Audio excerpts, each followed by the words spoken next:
drain on my family. It really hurts them. It really made them paranoid.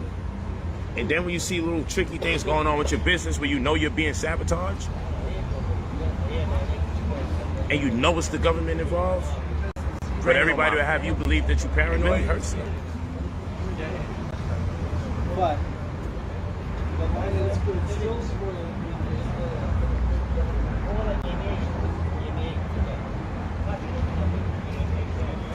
it's real talk.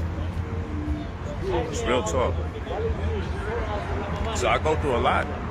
You have no idea the tremendous amount of pressure. When I'm saying pressure, I handle pressure really good. But I also got to have a strategy on how to approach this level of adversity. You don't know what it is to be on national television and have snipers on the building pointing at you while you got to talk straight and act like you don't know guns pointing at you to give you a headshot and kill you. You don't know what it's like to be leading in a protest with the bullhorn and having people bumping you. And I mean, when I say people, I'm talking about the police bumping you, police tanks, helicopters. That's me. And here we go with the bullshit. Ain't no real Israelites threatening you. Man, real or fake, whatever the fuck y'all want to call it. People who call themselves Muslims, people who call themselves Jews, people who call themselves Scientologists, people who call themselves Hebrew Israelites. I was getting threats from every organization. Every single one. There's no way around it. Every time I pick apart an organization or community, I get death threats. So you ain't gonna fucking try to tell me I'm not experiencing what I'm experiencing. I wanna hear none of that goofy shit about, but they're not real Israelites and they're not real Christians. Fuck that. The point is, when I do these debates, when I stand up for y'all, my family is the one that gotta wonder which threat people gonna come through with. And then you got your own people saying, how come he carrying security? How come he got security?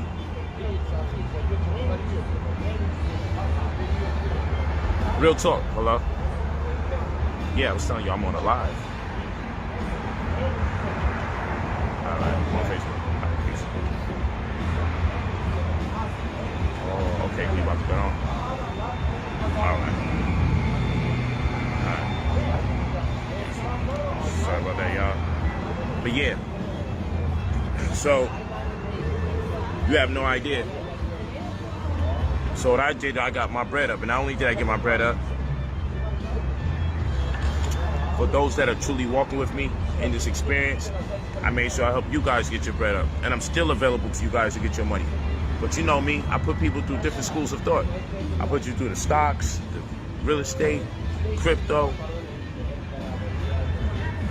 Pan-Africanism, Black nationalism, credit now. And I hope you guys made your bread, because what I don't want is for the worst to come out of us in terms of our nature and personality when we're lacking the resources. That's why I created the Credit Restoration Program. A whole new site popping off, everything. Site been compromised, everything. But I know it comes with the territory. It's part of the program. The innumerable amount of fake pages, all of that is part of their wicked shit that they do. It's like ridiculous to the point it's just not a regular person. I know this because they take me down for just teaching specifically about certain types of foods. They'll have me blocked. They'll stop the amount of traffic that comes to my live stream just for teaching about food. But these fake pages are able to run them up every day with my exact name, identical. And they're allowed to just keep making them and creating them. Like, I know what it is, but I ain't about to be here petitioning the people to attempt to convince you that people are after me. I learned to keep my cool, and when they come out with slanderous things about me, and then my people, same people I'm fighting for is the ones that jump to it and want to believe it, and I'm here fighting to make life better for you and your children. I learned how to keep my cool. But anyway, before I switch back over, because I got the right to take a breather, change gears, make sure my family is safe. Because if they take me out or do anything negative to me, at least I won't go out like the other leaders on some sucker shit where my family couldn't provide for themselves in my absence. I did what I had to do. I did what I had to do. But anyway, we have that credit restoration program.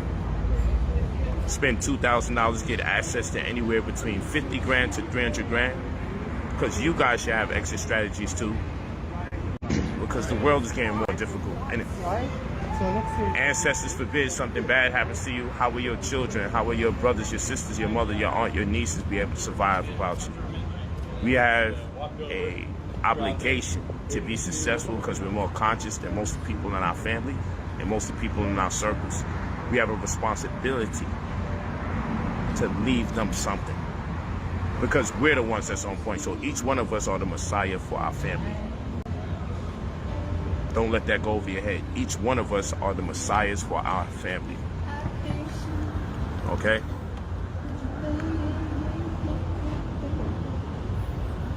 So yes, you email me at brotherpolijht45@gmail.com. Leave your full name and your phone number when you're ready to purchase the $2,000 credit restoration to change your life.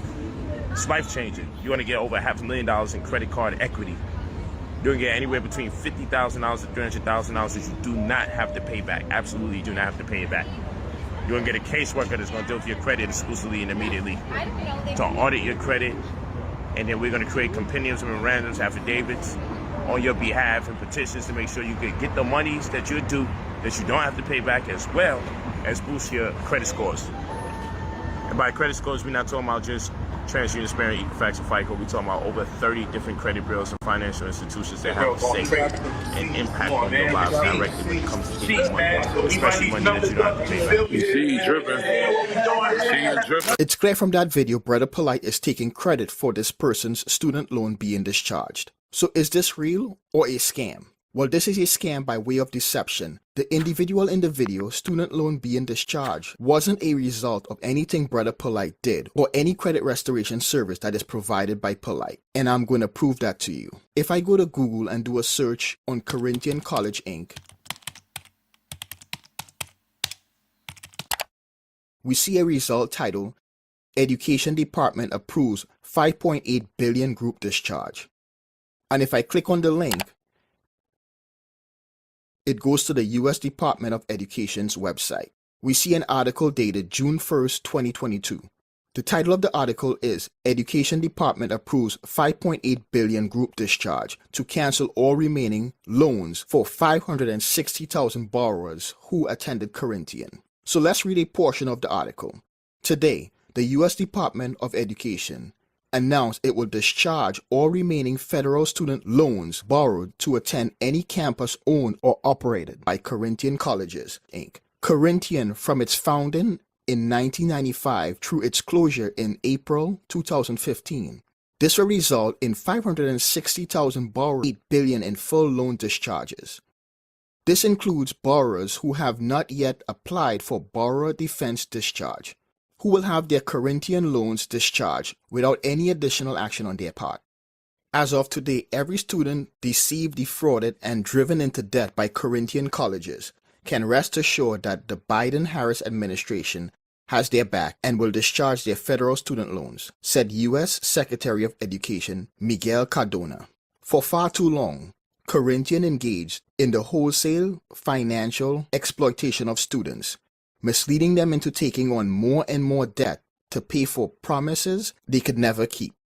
So there you have it in black and white. The man in the video, student loan being discharged, had nothing to do with Brother Polight or his credit restoration program. The loans were discharged because Corinthian College Inc. was defrauding students via deceptive and false advertisement, aggressive marketing campaigns that misrepresented job placement rates and school programs. The person who put all of this into motion is now Vice President Kamala Harris.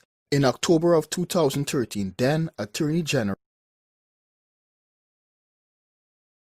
Document that in your brain, okay? Because you'll say she didn't do anything. And as you can see, the black guy in Polight's video benefited. So black folks benefited from this. You let black folks tell it they don't do anything. And these are the same people. If you start to run a list down what they did, they'll be clueless. So if you're going to say that they didn't do anything, you should know what they've done already and then say that wasn't nothing. You should not know. You should not know. Sabio made that mistake with LJ. You should know what's said so you can either vouch for it or say that was nothing. You shouldn't just run off what you think, right? We don't do that here.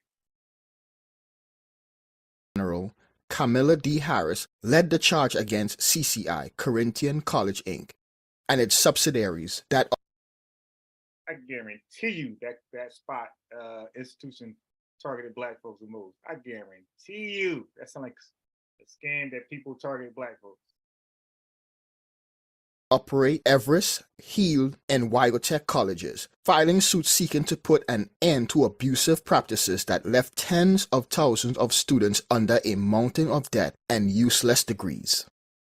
In 2016, then Attorney General Camilla Harris announced they had obtained a $1.1 billion judgment against defunct Corinthian Colleges, Inc.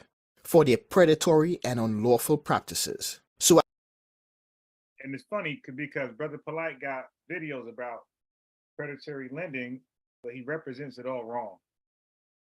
I'm not even sure he knows what that means. It's just a fancy word. He start going along with it. But now we see a college that's actually caught guilty of it, or institution, whatever that shit is, trade school. Excuse my language.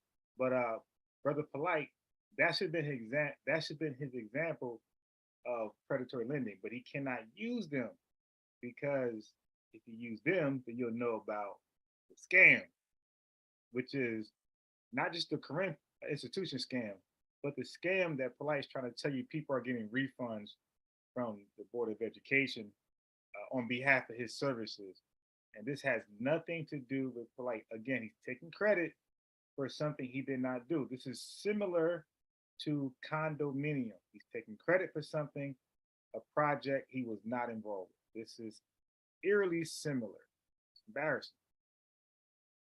So as I previously stated, this is a scam by way of deception. Yes, this individual's student loan was discharged, but it had nothing to do with Polight or his credit restoration program. But he's using it to deceive people into signing up for his credit restoration program. So if you are thinking about giving Brother Polight any of your hard-earned money, you have to ask yourself, why would someone who has a credit restoration program and claims they can get you access to thousands of dollars and unlimited credit cards to invest with need to use deceptive tactics in order to get people to sign up?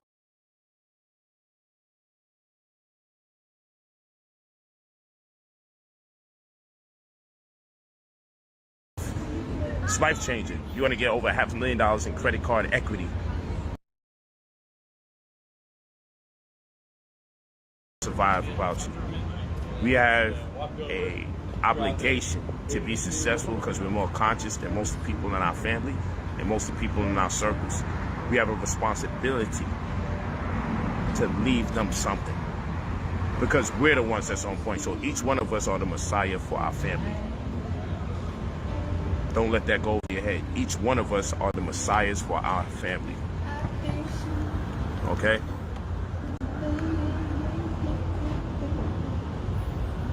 So yes, you email me at brotherpolijht45@gmail.com. Leave your full name and your phone number when you're ready to purchase the $2,000 credit restoration to change your life.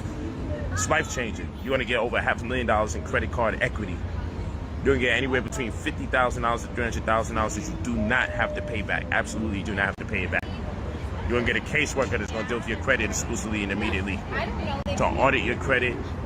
And then we're going to create compendiums and memorandums, affidavits on your behalf and petitions to make sure you can get the monies that you're due, that you don't have to pay back, as well as boost your credit scores. And by credit scores, we're not talking about just TransUnion, Experian, Equifax, and FICO. We're talking about over 30 different credit bureaus and financial institutions that have a say and impact on your lives directly when it comes to getting money, especially money that you don't have to pay back.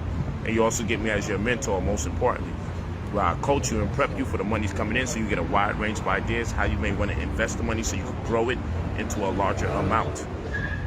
And all of this is going to take place inside of 90 business days. You touch base with us when you are ready. Don't say you're ready, and then when we speak with you, yeah, I'm ready. I'm ready to do this. I ain't got the bread, brother, but I'm ready. Like, don't do that. That's a waste of people's time.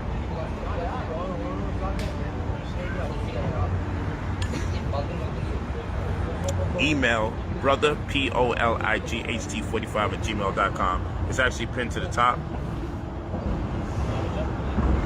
Leave your full name and your phone number because people will be forgetting their phone number.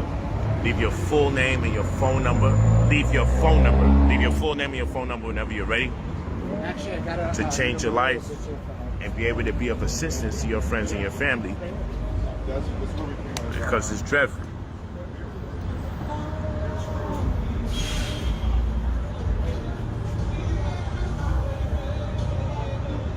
That's right, I'm too smart to be broke, and it costs way too much to be poor. No, we doing Rolls Royce diaries, man. You know how we get this thing done? Out here getting it done. Yeah, that's getting annoying. A millionaire keeps showing you a pair of sneakers. He's not showing you jewelry, paintings, diamonds, things, watches, Richard Millie's. He's showing you a millionaire is showing you a pair of sneakers to convince you. I mean, that gotta be, at this point, that gotta be ridiculous. A pair of sneakers. You know, in the design and fashion, a belt and sneakers is probably the cheapest, maybe a hat, but the belt and sneakers is probably the cheapest article you can buy from a designer store. The purse is ridiculous. You dig? When you start getting the purse, 2,000, 3,000, 5,000 jackets, he's showing you a pair of sneakers. Like that keep annoying me, man. No, we don't. I'm too smart to be broke, and it costs way too much to be poor. No, we doing Rolls Royce diaries, man. You know how we get this thing done? Out here getting it done. Oh, this dude I went to school with. I'm sorry, I ain't go to school. He's younger than me. I used to play basketball with him. Spanish dude. I went to Wawa, and my man, I know he was doing the detailing stuff, car detailing. You know, when I tried to get into it during the summer, somebody said, "Yo, you know Noel doing that?" I looked at his like Instagram page. It looked like he was doing real good, big ass truck, whatever. But he does other things, right? He actually does. Matter of fact, I'm gonna go to his IG account from my city. Let's play ball with it. I went to Wawa. This dude pulled up in a McLaren with a 10 tag on it. All right.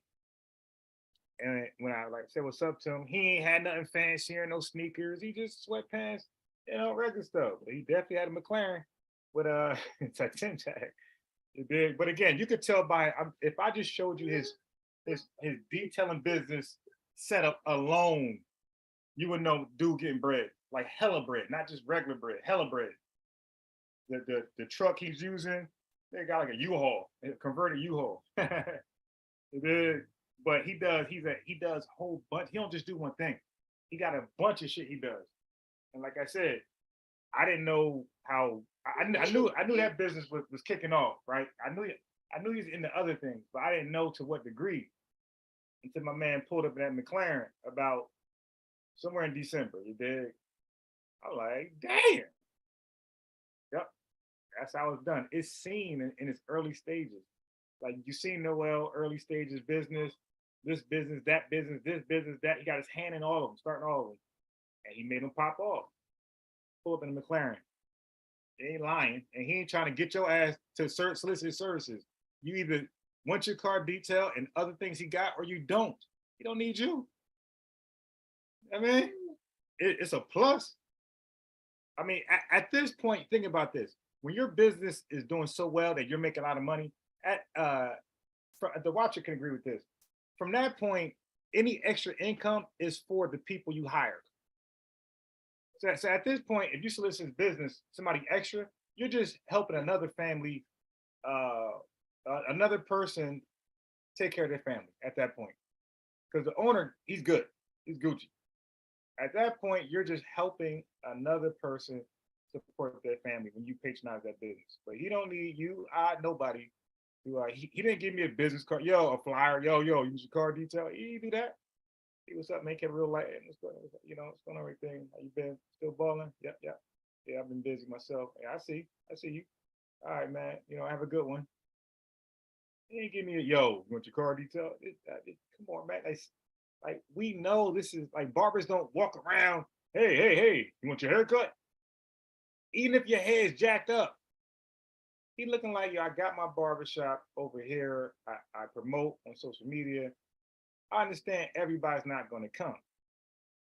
So what I'm gonna keep doing, this is the mind of some barbers. So what I'm gonna keep doing is growing my business and renovating the place where it just looks very attractive. And keep the great haircuts coming, keep putting on social media, and hopefully that attract, the capacity. Like you can only cut with so many heads, right? And as a barber, you want to cut the max heads, right? That's everybody goes to have the max. You can't service everybody, but there's a max, and everybody hope to have that max. That's all. This scammer right here, man, is terrible. This is a terrible loser, man. Broke millionaire. Nah, don't worry. My team is with me. Even if I look like I'm by myself, my team is with me.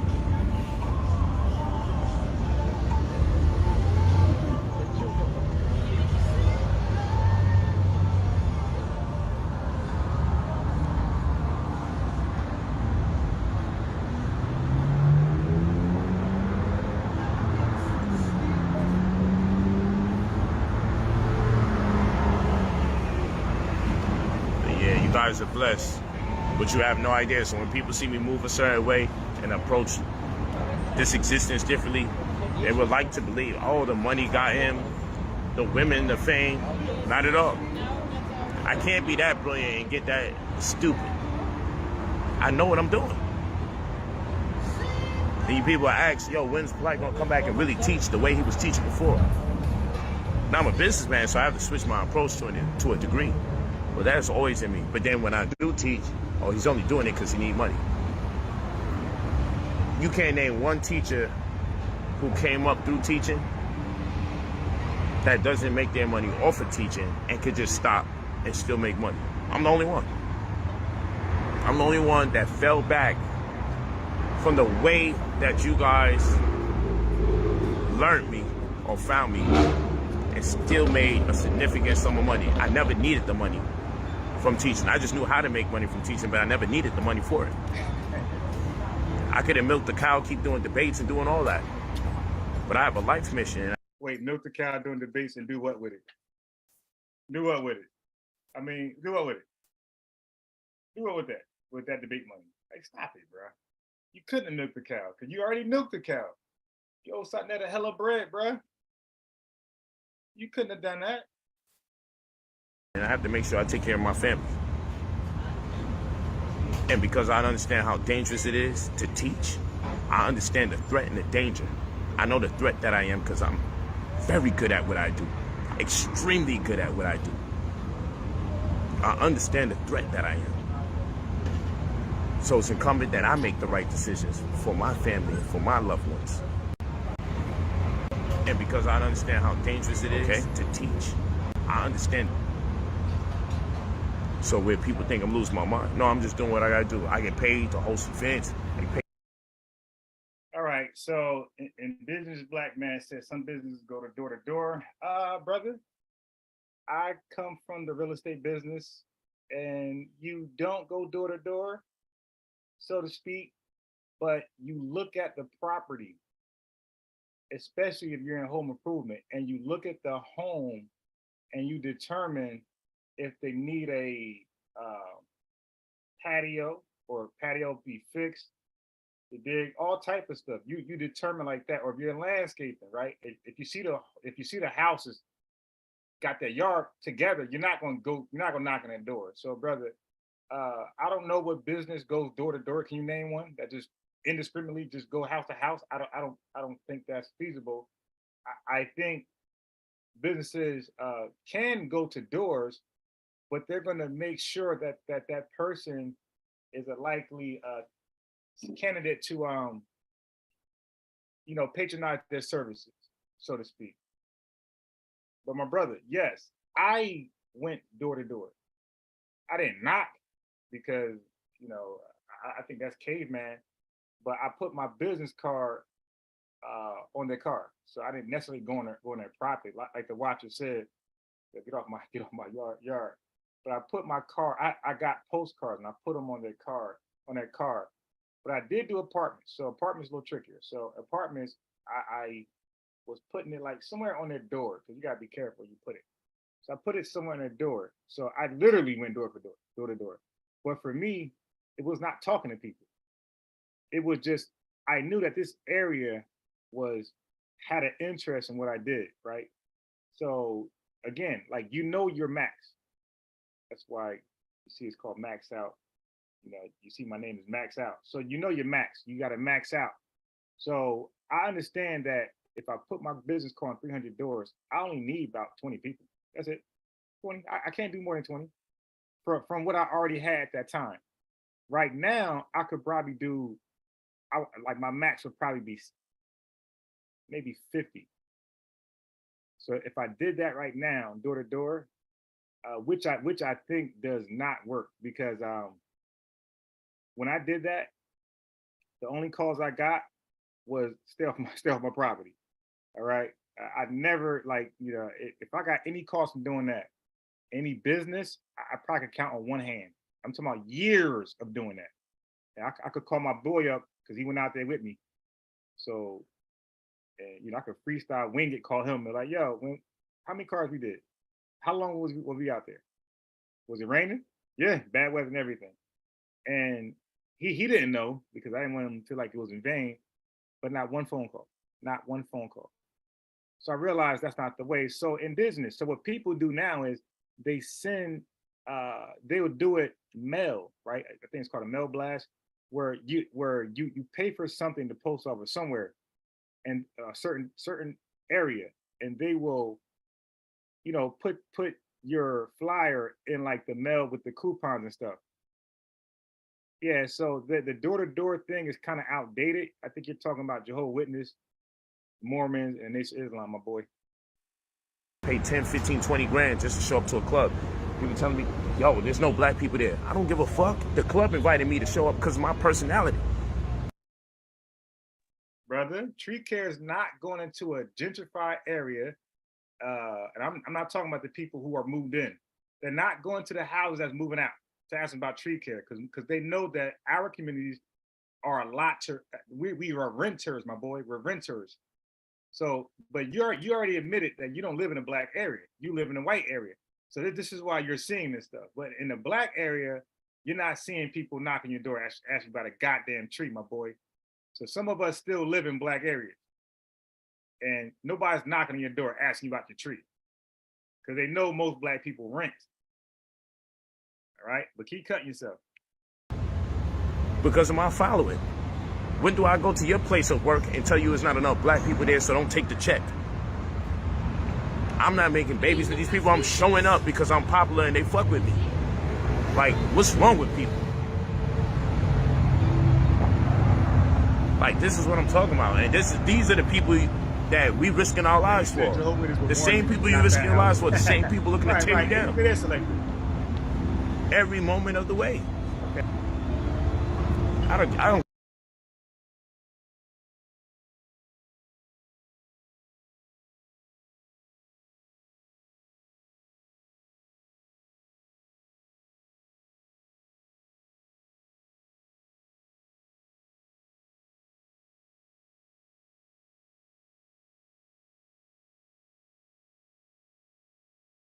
So indigenous is not even disagreeing. Like he just freestyling. He's just making shit up. Just to be right in a sense, because we all steal information. And we also stole that ish meant like. So when I showed the Israelitish woman, he on record said, yeah, she want to be Israel. And then we see the next verse, she's from the tribe of Dan. She's a Danite. That's not a wannabe Israelite. That's an actual Israelite. So she's an Israelite who's called an Israelitish woman. So much that Apostle Zaquan didn't even say anything. Remember, he was supposed to adjudicate for me and correct it. But once I read it, he got quiet in the background. So he did what indigenous didn't do. What he did was research whether she was Israel or not. And when he found that out, he said nothing. So he let indigenous go out there and die on his own sword. All right. So my boy, the point being is that you can go door to door, but a lot of people don't have that time. There's not enough hours in a day to solicit your business door to door. So you have to be strategic. You have to discriminate certain homes. You gotta say, is this a likely candidate of somebody that's going to solicit our services, buy our product? That's all I'm saying. That's all I'm saying. So you're not adding nothing to that. We understand that, and that's why I mentioned different, real estate, whatever, even treat people. Depending upon what neighborhood they're in, they're not knocking on your project door, my boy. They're going past the project. I don't care if there's a bunch of fucking aliens in there. You paying me 15 bands to show up for an hour and a half? I'm showing up. Get that brother Polight sign out there and let's get it popping. New courses will be coming out. New courses will be coming out.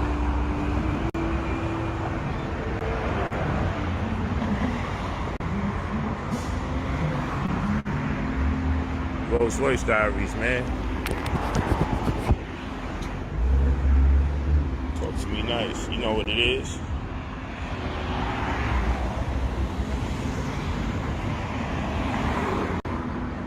The Don P. Rolls Royce Diaries.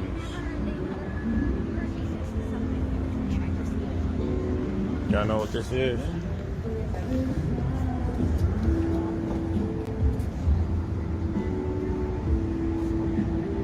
Uh-oh, he took the Versace watch off. He took the Versace watch off finally.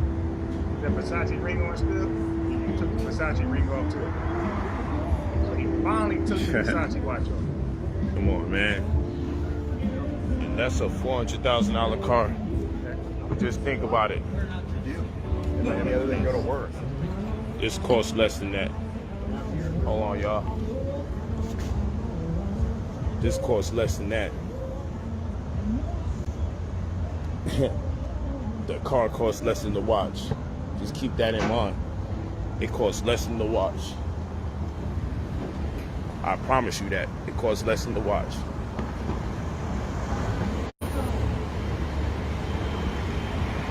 You good? Yes.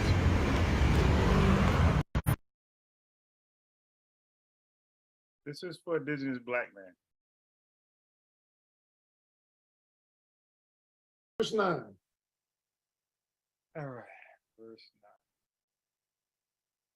9. Remember, I'm talking about from nothing to something. That's what I mean. From interpretation and telling us what God is saying. Angel Michael, Yeah. What is this? He said that's why that angel is called. And he said he made us in the angels in his own image too. So they're You know, but he is determining the interpretation of the word like for us and trying to change it and mix it around like Sinetta does with the words. There's a difference in a name being like God or someone actually being like God.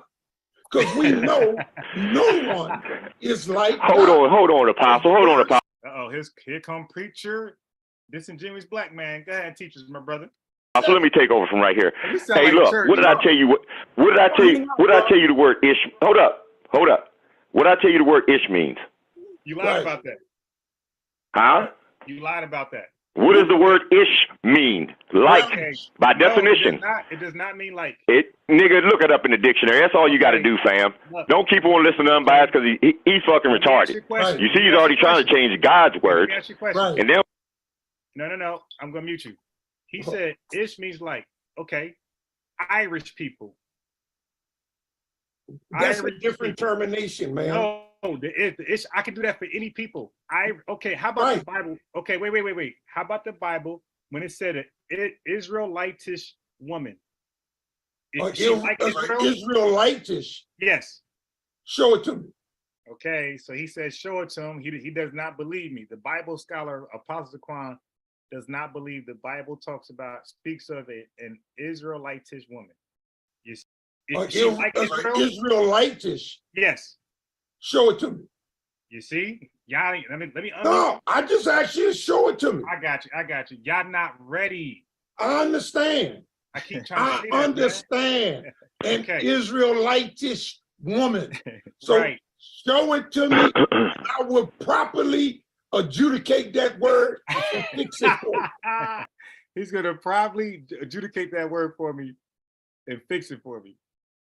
It's like some court terms. I don't know why it sounds like court terms. I will properly adjudicate that word and fix it for me. Okay, let me do it for you. Yeah. Just like these folk don't understand what Hellenist means. He's They gonna see Gentile reinterpret and Israelitish woman whose father was an Egyptian. All right. It says, Okay. It says they went out among the children of Israel, and this son of the Israelitish woman and man, hold on, of Israel strove together in camp. Are you telling me this woman is like an Israelite woman, or she just actually is? That's what it's saying. What it's saying? She was like an Israelite woman, likened to an Israelite. And that's why I'm pro education. I'm pro correct education. I'm pro STEM. I'm pro just learning your English language if you're going to speak it, because it's going to help you with your comprehension skills.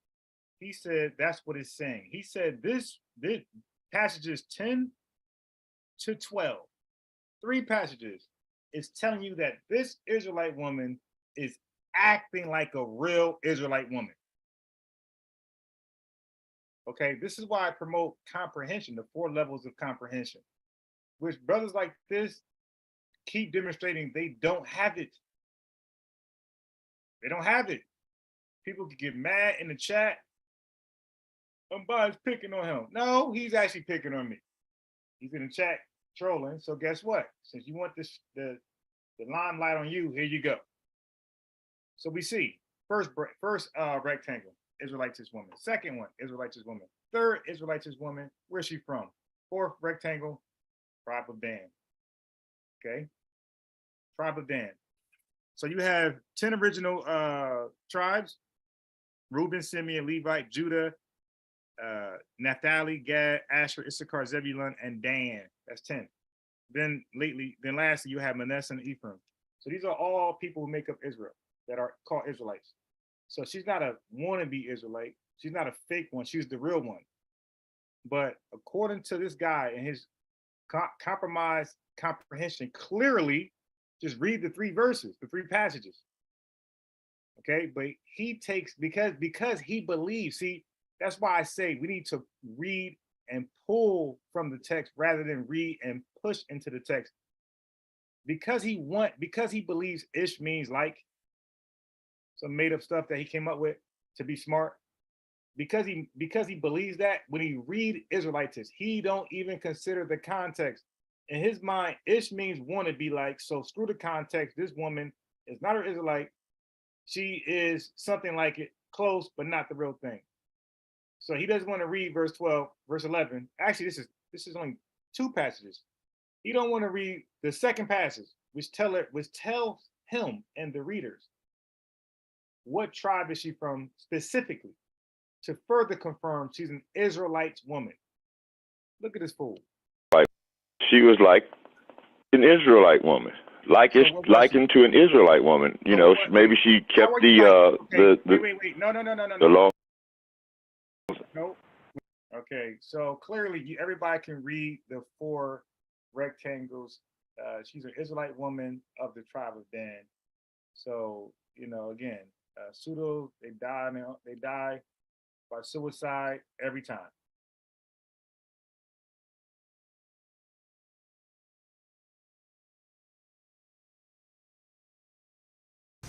Let's go back on the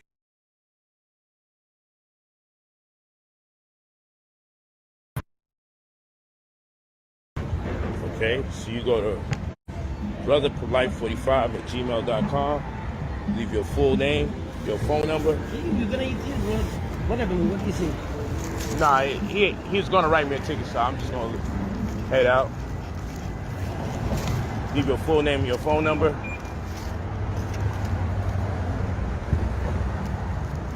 Yeah, any other time be good, but we ain't gonna trip. Let's get a ticket. Go to brotherpolite45@gmail.com. Leave your full name and your phone number. and we be good. And they never put the squeeze on me, but they got the squeeze on me today. Whenever you're ready to spend your $2,000 to get access, And visitors, won't you spend your $2,000 and get access to almost $1 million, brother? to anywhere between. Let me drop this top. Anywhere between 50 grand to 300 grand inside of 60 to 90 business days. Leave your full name and your phone number and we'll change your life. This is Rolls Royce Diaries. Oh, he's gonna definitely get off before you hand that paperwork over, because he knows that police officer is gonna say it's a rental. So yeah, he's that now. This is the perfect time. If any certified person, social media, or any so-called rich person wants to prove that what they have is theirs, especially the vehicle, this is the best time. Because now you're pulled over. The police officer is going to ask you for your credentials. You're going to give your credentials, and he's going to probably ask you whose car is this. Okay? But once you see your registration, he already knows what it is, right? But he might ask you that before the paperwork. Okay? But he's definitely going to ask you whose car it is when your registration does not match your license, right? The name. So of course you're going to hop off conveniently. Word. About to get up out of here though. You know, we are like selling shareholders.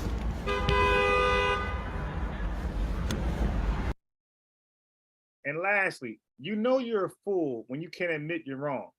See, and I keep saying that's the first flag, or that's a top flag, that you're talking to a fool and somebody who's cultish, right? A cult member, cult leader. Because those people can never admit they're wrong. They will always have an excuse why the information didn't come out legit or why something didn't go right. They'll never admit they're wrong. Okay, they'll do a Beyonce. When Beyonce about to go down and she got that off, she did it to a spin, looked like part of the choreography. That's what a pseudo would do. They're never wrong. They can never say, yo, my fault. My fault. They can't do it. So that was the best time for Disney to be like, you know what? Or not even that time. At least let that go in the chat. Like, brother, you got that. Yeah. She was an Israelite woman. He still made, yo, please ask him now. Tag him, somebody. Somebody tag him and ask him, does he still believe that woman is not an Israelite woman, but she's an Israelite woman? Israelite, L-I-K-E. Okay, ask him, does he still believe that oh shit, come on, oh my God, really? That she's an Israel like woman or Israelite?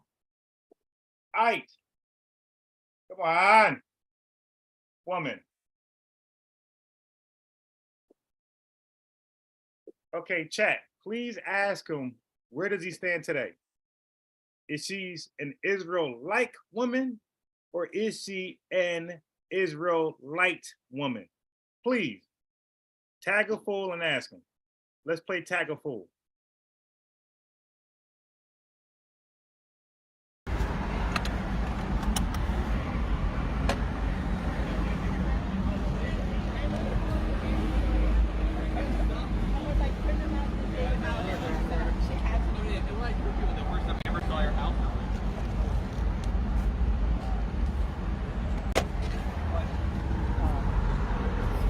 Rolls Royce Diaries.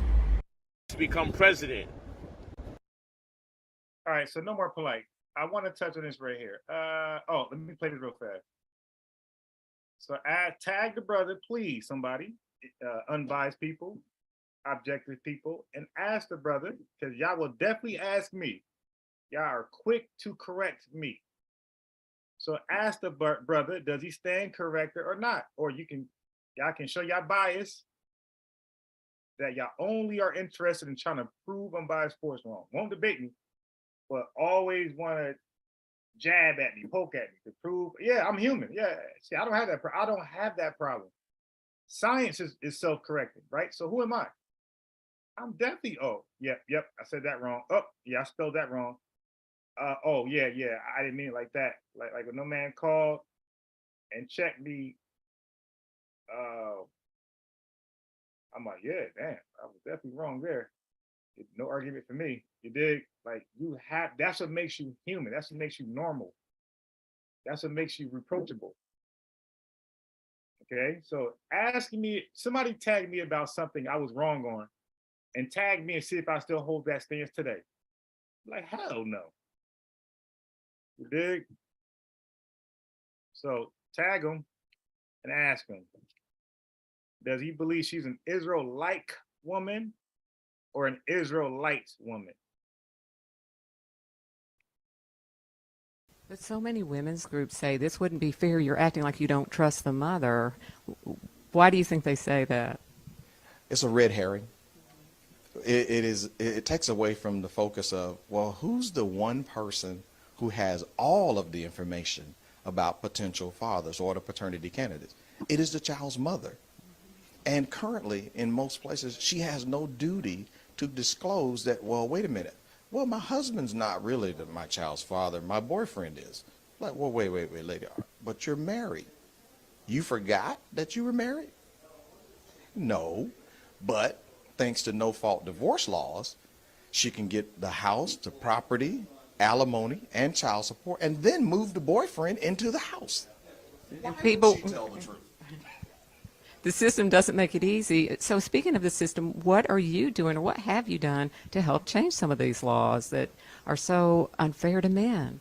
Yeah, and so that's why I'm advocating. I'll say it again, like I said last night, that I believe if a woman can take your condom out the trash, which you say, see, there's something called discard, right? That I don't know, no man glossed over, but there's something called discard, right? Again, I'm from that industry. When you discard something, is nobody can have access to it. Okay, it needs to be picked up by people who pick up things that discard, and they see when you discard it, it's in a safe place for the people, the proper people, to handle that discard material and correctly dispose of it. Okay, so I come from that industry. When you discard something, nobody has the right to go back in there and pick it back up and use it for something else. Nobody, unless it's evidence. So the detective thing, sneezing on paper and spitting, all that, that's a detective can do that because that material will be seized and used as evidence. Okay? So when you discard something, like for example, staples, do you guys ever print out things that's important, that's personal, and you have a lot of it, and you just can't shred it because it's too much? What you'll do is you will set up an account with Staples and pay them to discard it. But guess what happens? They don't discard it the same day. They hire a private company. So you set the account with them, and they have like little trash can things, whatever. You put it in those things. That's called the trash can, right? That's where things go when it's discarded. Then the private company comes every whatever day at a certain time, and they are the ones who dispose of it. But once it's in that bin, nobody has the right to go get it. So I believe that if a woman can take a condom out the trash can, off the floor, because again, the guy intentions was to not get you pregnant. So this is different from the example she gave. X, this person is not pre-coming. This person is not ejaculate inside you. He's trying to not get you pregnant. So if you use a condom, and all of his DNA is in the condom, and you're not pregnant, and he put it somewhere, trash, toilet, whatever, and you grab that thing and put inside yourself to produce something that he will be responsible for, i.e. a child, okay? I believe that's a form of soft, very soft rape, okay? I think that's the lower end of rape. I think the higher end of rape is a guy coming in your bedroom window and forcibly holding you down and having sex with you against your will. I think that's the high end of rape. And great. And I think the lower end of rape is something like taking a condom and put it in her vagina, or vaginal properties, and trying to force you to have a kid. No different, a lot different, but along the same lines of the high end of rape, great, that a guy is doing something to you and now forcing you to have a kid. So I look at both along the same tree, okay? You let one go, the other one's right around the corner. All right? Let's get, so that was a good one. Let's get rid of that. And let's go here. This was interesting right here. Between the endless desire of the world and the... So this is Dr. Jenny. It said Dr. Jennifer Wright Nust. But she calls herself, she nicknamed herself in this same video, she nicknamed herself Jenny. So I'm gonna call her Dr. Jenny. That's what she called herself. Okay, so she's going over certain verses in the Bible, right? Or yeah, different translations that people have done that she disagreed with. Now, look what happens when it comes to a certain community. When there's a certain translation, right, and a word is used against a certain community, look how the agenda is there. So I'm gonna show you how to do this for real. I hope indigenous learn something. So now look how they cater to certain communities and don't let words make it to the Bible in English. That really could be there. Really should be there. Look at this. The grace of God. Board recommends accept with the change, or do you think that scripture speaks to no purpose? Other ancient authorities, pretty much what we recommended. Or do you suppose that the scripture speaks to no purpose? Does the spirit that God caused to dwell in us desire envy? With a footnote, other ancient authorities read the spirit that dwells. So with the desire that the spirit would dwell among us, these are some of the myths that were made in the process of the NRS, the updated edition. And while translation was a committee project, which means that no single scholar got their word, and therefore nobody got their way, because that's what happens with a compromise, right? Nobody gets what they want. But at the same time, we really, or what about if we use faith? Well, faith has been so, we couldn't trust the gospel. It is due for us that some of them, given to 1 Corinthians 6:9. 1 Corinthians 6:9 is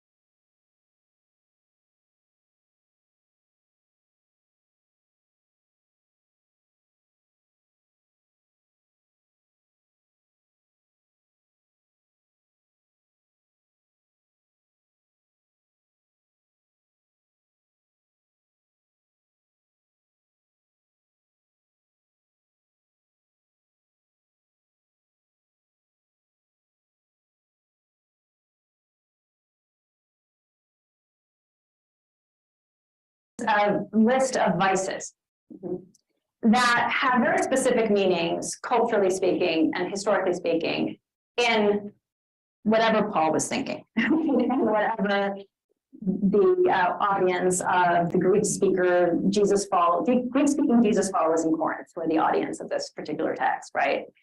It's made especially complicated by the fact that this word that in the NRSV is translated sodomites is in fact a word that appears to have been coined by Paul.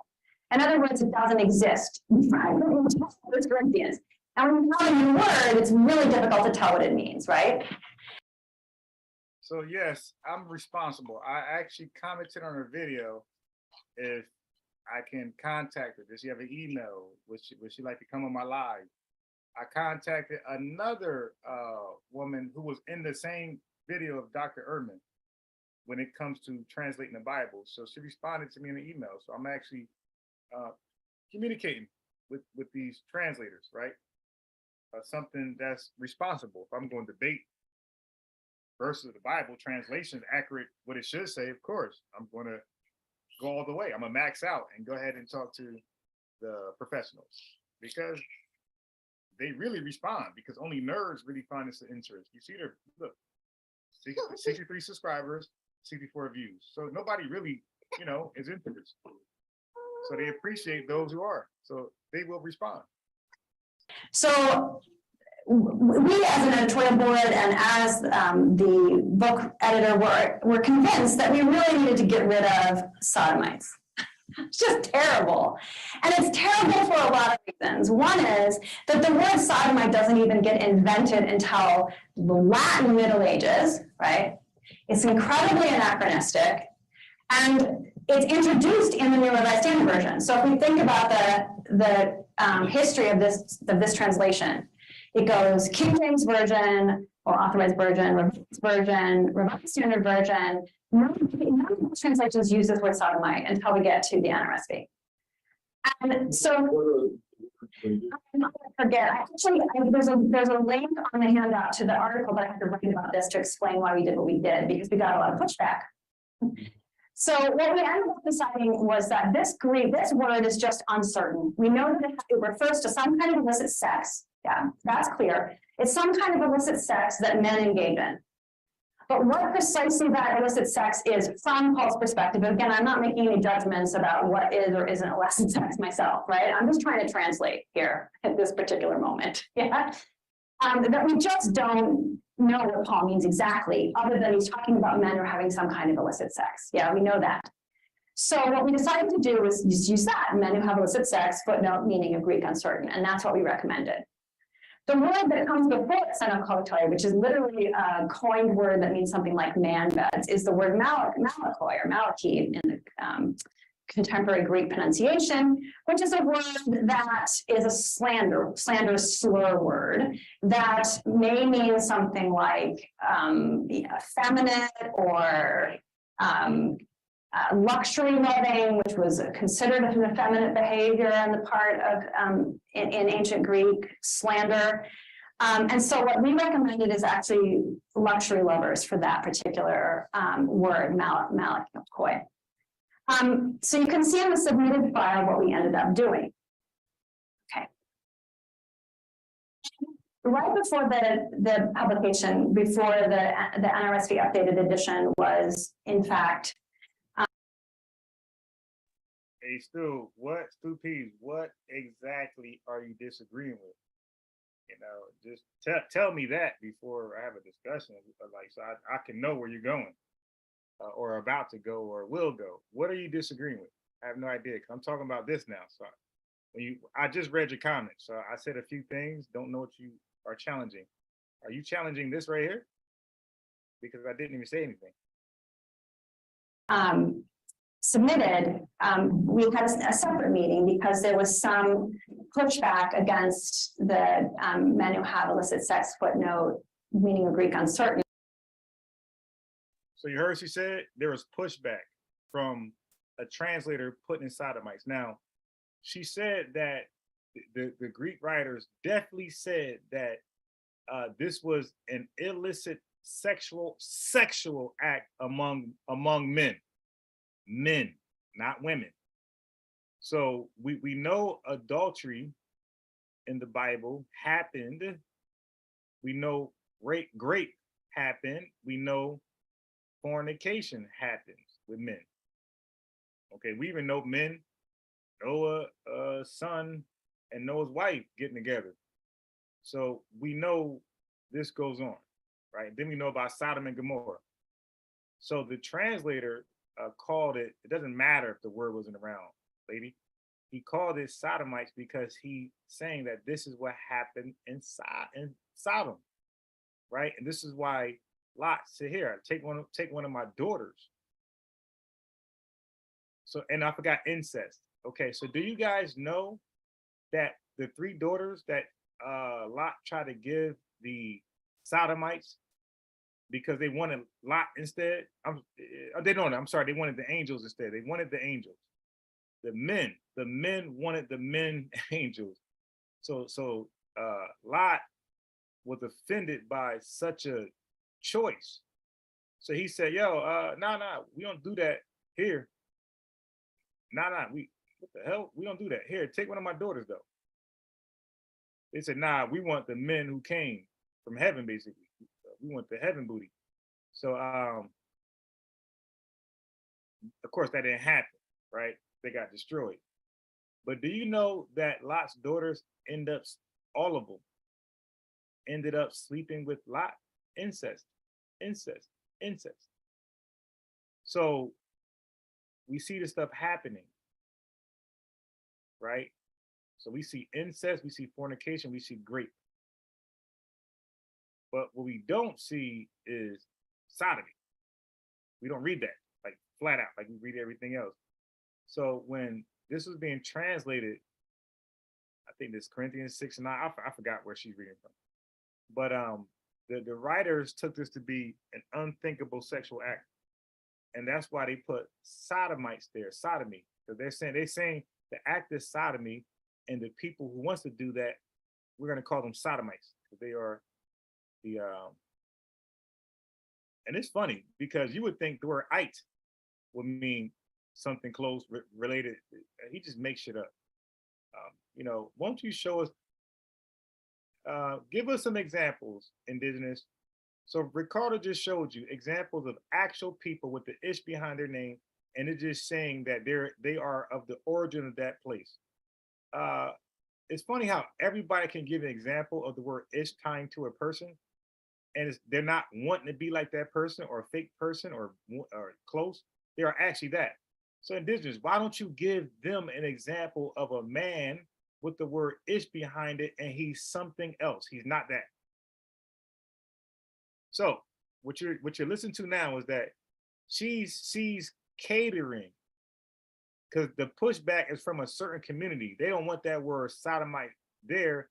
They are offended. So Bible translator, Bible committees, Bible, the people who own the Bible, version. They're getting pushback from a community, a powerful community. Black folks can be powerful, but we got stupid people in the community, too many, that thinks Israelitish woman means want to be Israel when I just sourced up. But as long as we have those members, we will never be powerful. Like those members got to be able to shut up and don't say anything, just be represented. So a certain community is pushing back, saying, take that word out. We're offended. The hell with your translation. The hell with that's a good word to be there. We're offended. Take that out. So now she's sympathizing to that community. But wait till I play now when it's time to look at slave in the Bible, because that word is there. The pushback for sodomy, they caved in and took it out and put something else there. But slavery, slave, nah, let's throw that in there. And we know that these are not slaves. Like, because, especially the connotation of the word slave now, right? The world, when you think of slave and slavery, the world have no choice but to think of the transatlantic slave, right? Slavery. And the events that happened there, the buck breaking. So when you say slave, especially amongst Black folks, we definitely think of chattel slavery only. So when you're saying people were a slave in the Bible, that's offensive to us. Because it's coming off as the Bible pretty much is pro chattel slavery. And not to mention that the preachers, the slave masters use the Bible to justify, chattel slavery. So there are other words they can put there because we know that Jacob served 21 years for his father-in-law, right? And he was working off some debt. So that is debt slavery. So he would be a servant. He would be indentured servitude. So they can put indentured servitude, indentured servant, real easily. And then people who are, when Jericho was sacked, right, by the Israelites, and they were taken into captivity. When the Assyrians and the Babylonians had taken the Israelites to captivity, they're not slaves because they're warring. Wouldn't they be called POWs? So why not just call those people who were captured prisoners of war? So there's every situation where they can use a word that we resonate with perfectly.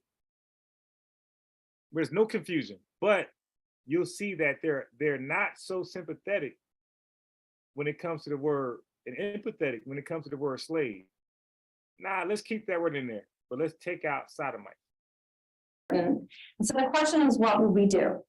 Would we consider changing it back? And we said no.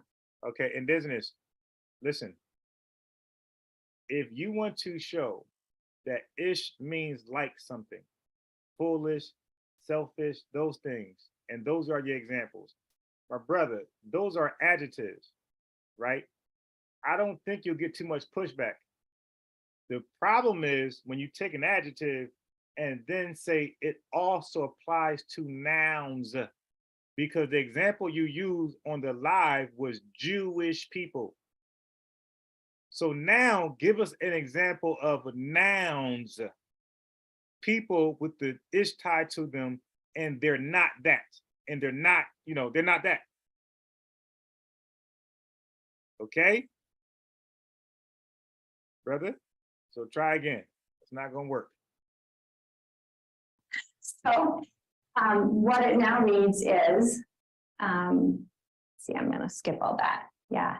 Is what we had recommended, men who have illicit sex or illicit sex, meaning of Greek uncertain, but the National Council of Churches did not agree with the luxury lovers. They thought it was confusing, so they reverted back to the NRSV. And again, it's the NRSV, not the RSV's translation of male prostitutes. Now, I don't know what we want to do about this, but this is a complicated text that has a very difficult and unfortunate and, well, really awful, terror-inducing history in the context of Christianity. So I don't know if we can translate it away, but what we can at least do is try to be as specific and clear about the Greek. Yeah, how to render the Greek appropriately, which is So now they want to render the Greek appropriately. a different question than what do we do about the verse? Yeah. So that was the decision that was made there. And it's right here. It's verse 9. So let me just show you what they did instead of putting sodomites. These cowards. So I think that's 2 Corinthians. I can't date. What's the verse? I don't even know. So let's see. I think it's 2 Corinthians. I don't know. No. 6. It's 6. My God, come on. All right, let's see if it's here. Nope. Damn.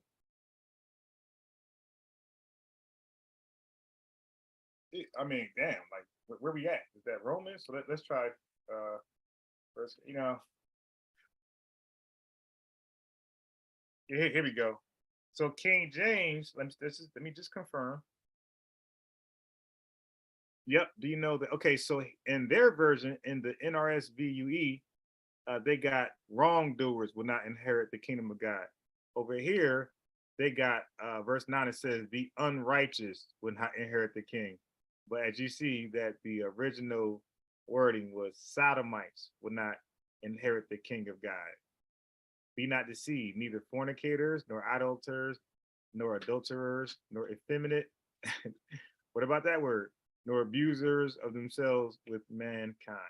Okay, so there you go. They took sodomites out. I was truly lost a lot of sleep about what to do about that.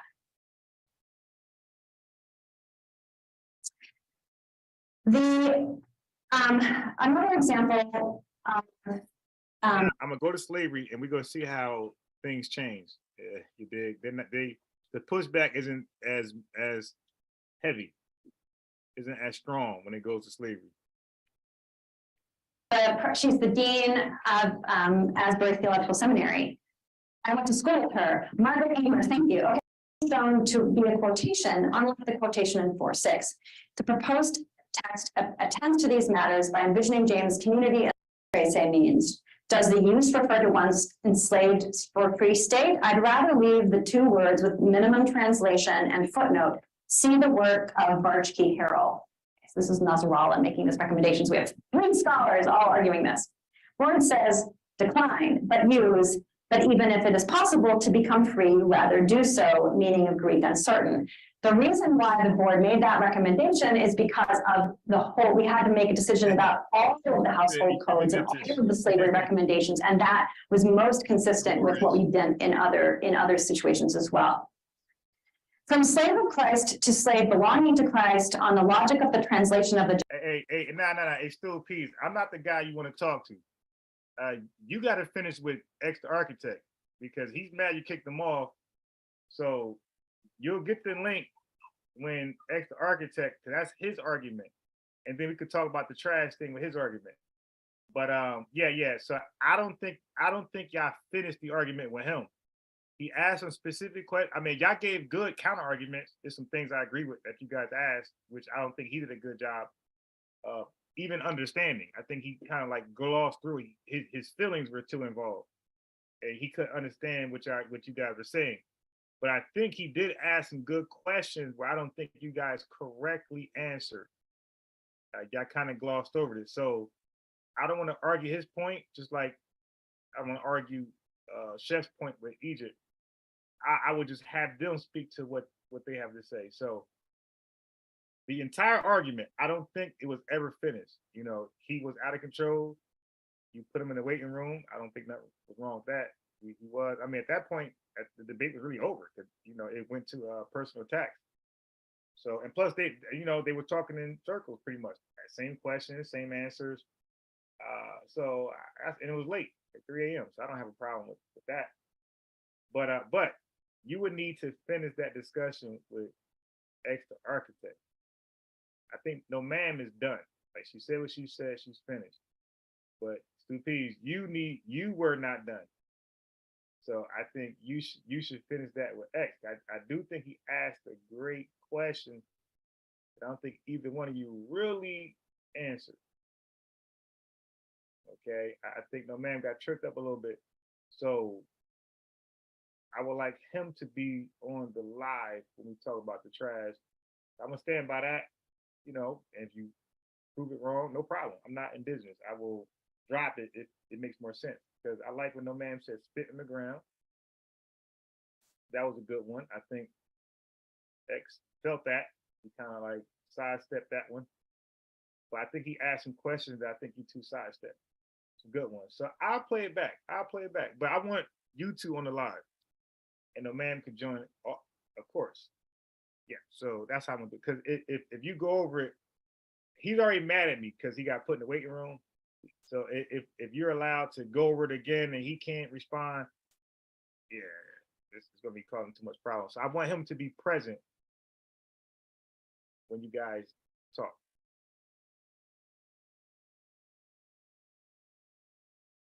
Yeah, but it got to be civil because you see, I warned him earlier before he hopped on the live. I said, dude, you gotta be civil. I said you can't go out of control. He said, I got you, I'm biased, but he went out of control. All right.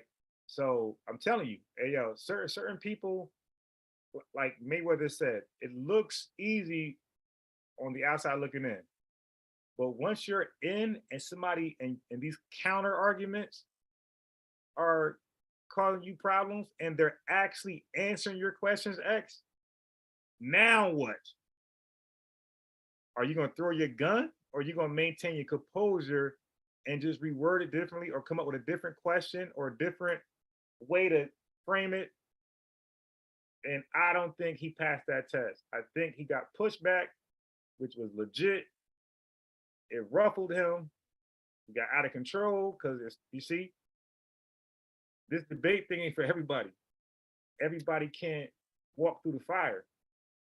When you're debating, you're gonna get hit with some stuff. Like, why would you think you're gonna walk through a debate and don't get hit with some hard shit? Like, he really thought, no, ma'am, trust me, I got this down packed. Okay. Then he went to go talk, it wasn't down packed. He didn't consider certain things. And then he got frustrated and started going crazy, which I knew he would do. That's why I warned him, y'all relax, y'all don't do that. I said, once you do that, people then are going to choose differently now, right? Once you go crazy, nobody's going to choose who got the best argument or best information. They're now going to choose who is the one out of control and who's not. That's what's going to happen at that point. So I want a more composed ex-architect on the live discussing that. But Stu, when I come back tonight, you're allowed to respond to the trash analogy I made up. I can't do it now because I'm out in a second. That 4 o'clock mark is coming. But before I debate the guy, you can come on, and if you need me to just replay the audio of me saying the trash analogy, or if you know it, you can just quote me, and then you can respond to that. No problem. I don't have an ego like in business. If you beat up my logic, no problem, because I am just freestyling. Big. So if you beat that up, no problem. And that just lets you know. If you beat it up, that just lets you know that's kind of like supposed to be X argument. So, that's kind of like, it's not an L for me, it's L for X. LX. That's an L for X, not me. I'm trying to help the boy out a little bit. All right, so let's go. So anyway, I want y'all to see with the rectangle I got there. It's slave, right? And watch how unsympathetic. They're not going to take the word slave out. Genitive just to, the same way they will take the word sodomite for a certain community, sodomite out for a certain community. Usually like sing with the genitive. Don't you love how scholars talk to each other? But here's the thing that emphasizes the master ownership, so I will keep it except. From slaves of human masters to slaves belonging to humans, Semantic above, more accurate to Greek, which don't have masters, or the decline that use slaves of humans. In other words, use the more, we tried to come up with short. Yeah, I didn't think LJ was a flat earther. Man, y'all owe him an apology, man. Last night, y'all didn't convict him of a flat earther. Everybody who said that owes an apology to LJ in the chat. He just said no. So anyway, listen to the information right here, because I don't like this right here. They want to take sodomite out for a certain community, but they don't want to take slave out. So indigenous, if you were right about the word slave, cool, kudos to you. I don't know that argument of yours, but this is an obvious argument, right? Because there's different terms for slave. Slave is like the more offensive term you can use, right? The word. You can replace that for other things, POW, indigent servitude. It all depends on the context. You can take that word out and put something else there, and that word will no longer be there unless there's chattel slavery. Because when Joseph was sold to Egypt, no, ma'am, this is not Jesus' stepfather. This is the youngest son of the 12 tribes of Israel. When he was sold into slavery, when he got sold to Egypt, he was an indentured servant. He's working, and he worked his way all the way up to be the prince of Egypt. Like, which slave in America did that? I don't recall that.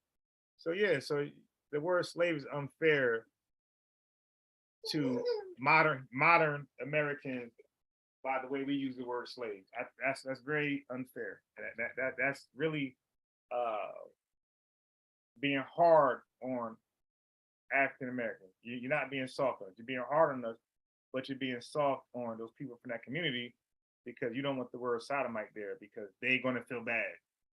Well, guess what? Then take out Genesis when it talks about sodomy. Like, take that whole chapter out. Come on. Shorter words. Bob Bueller in particular at the SBL really liked to fix our English to ensure it was like concise and the punctuation was proper. So actually you can thank Bob Bueller if you get the New York Standard updated version, because the punctuation has been entirely fixed and he did all of that. And in fact, when Indigenous did come on, he said a couple things and hot right off. Like, this is a coward. Like, these are people who won't be responsible and accountable for their actions and ways. And dude, why you hop off? Said calling yesterday, he doesn't call in, but he'll troll from the chat. I'm telling you, these guys are jesters. They are comedy. He knows it. That's why he's always joking and laughing. Like, he knows it. He's the Joker in your playing card deck. I'm the Ace of Spades. He's the Joker.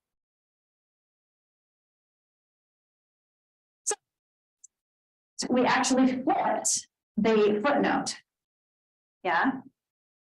So now that text reads, "Were you a slave when called? Do not be concerned about it. Even if you can gain your freedom, make the most of it." Footnote, meaning of Greek uncertain. This is the National Council of Churches resolution of what we recommended, which is different from what we recommended, which was, but even if it is possible to become free, rather do so.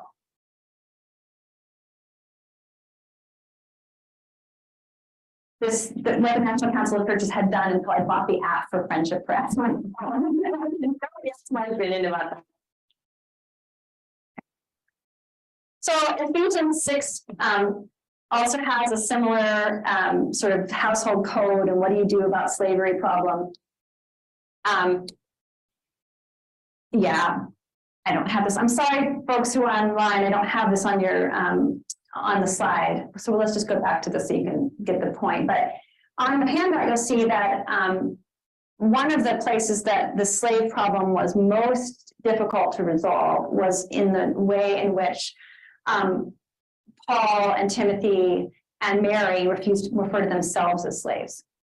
So there are instances in the letters of Paul where Paul says, "I, Paul, slave of Christ." And the book editors, as a rule, recommended that "I, Paul, slave of Christ," or "Paul and Timothy, slaves of Christ," be translated as "Paul and Timothy, slaves of Christ," "I, Paul, slave of Christ," slave of Christ. But there was some serious discomfort with some of the churches who were members of the National Council of Churches with that decision, because it implies that God would enslave. So in the National Council of Churches requested that the editorial board reconsider that recommendation and to translate whenever there's a divine human relationship in view, to translate doulos as servant instead of slave.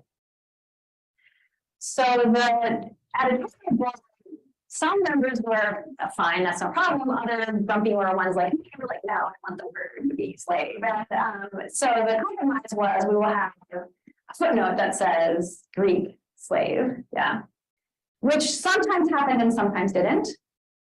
But what did happen consistently is that it's still that the NRSV, like the RSV, continues to read "I, Paul, servant of Christ," Paul and Timothy, servants of Christ, or in the Magnificat, where Mary declares herself to be a female slave of God, is handmaiden, which is the traditional rendering of the Magnificat of Mary's welcoming of her conception of Jesus.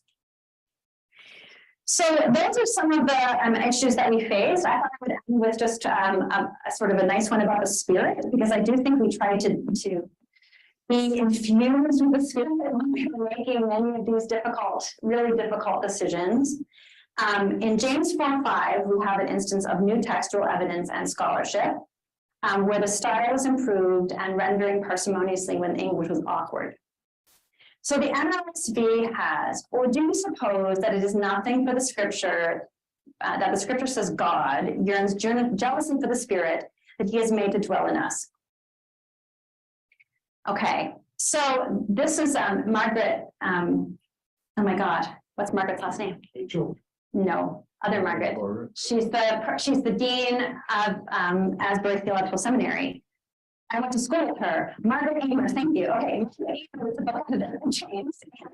She recommended this requires a longer explanation. Neither epiposi nor Chrisane have a stated subject. They must be derived from context. The previous verse twice establishes a rivalry between Hokosmos and Hotheos. Continuing that rivalry into verse 5 makes sense contextually. In our literature, Thronos is overwhelmingly a vice and thus better associated with Hokosmos. The phrase Thomon, which I forget what that abbreviation is. Anyway, it doesn't matter. Has never been shown to be a quotation, unlike the quotation in 4:6.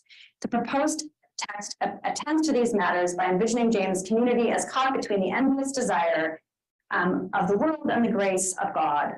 Board recommends accept with the change, or do you think that scripture speaks to no purpose? Does the spirit that God caused to dwell in us desire envy? Note other ancient authorities read the spirit that dwells. And we ended up with pretty much what we recommended. Or do you suppose that the scripture speaks to no purpose? Does the spirit that God caused to dwell in us desire envy?